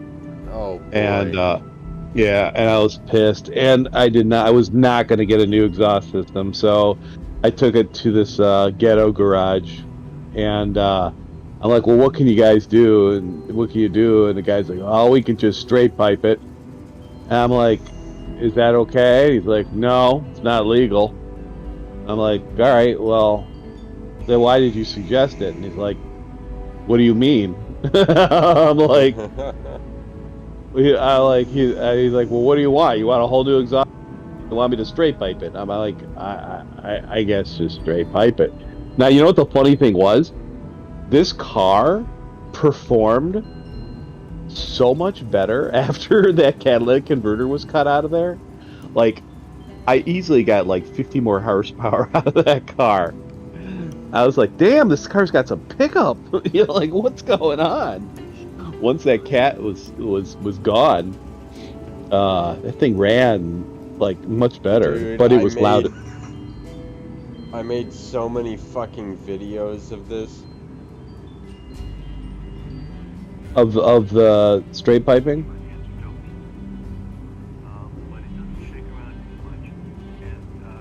I'll send this to you. I don't even think the microphone on my... Wait, what? Something must be wrong with my YouTube because it doesn't even register. Oh my god, that thing growled. Sorry. Everyone's a little on edge after the attack. Maybe it'll work for you. All of a sudden I just started...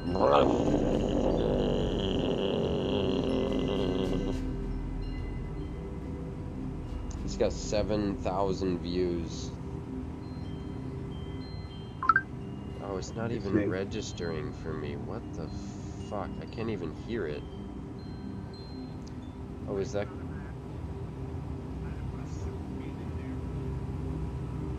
I'm looking at it. Oh, I put a soup can in it. I put a soup can in between the adapter. I like the hanger wire. Got the cherry bomb sticker. Not very ideal. Not ideal. But it doesn't shake around too much. And now we're going to do a startup. Alright, here comes the startup.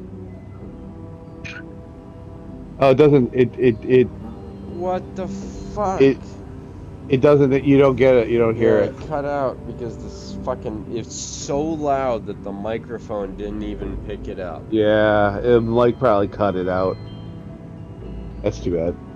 That's funny. Alright, my man. With that, I think I'm gonna go to sleep. I'm starting to pass out. Indeed. I'll be on tomorrow, though. Tomorrow, indeed. Alright, you have a good night. Indeed, you too.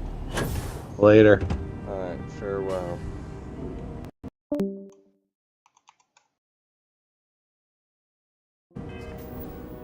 Alrighty, folks, we did more talking than playing, but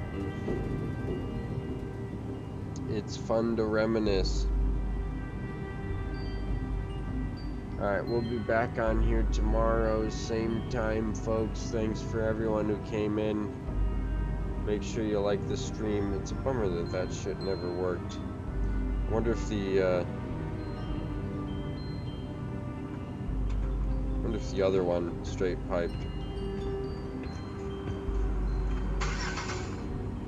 Oh, dude, the straight pipe works.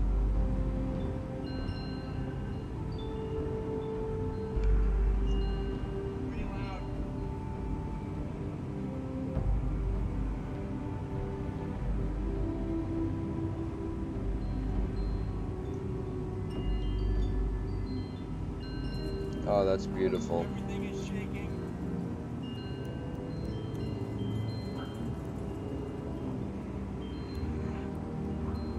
Oh my god. I missed that car. That car was so great, dude. Check out Red's Ride playlist. This building is Freestar sovereign territory. So in here, we're the law.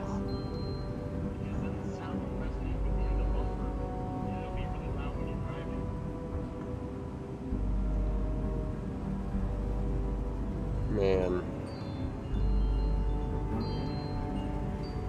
What a beautiful vehicle.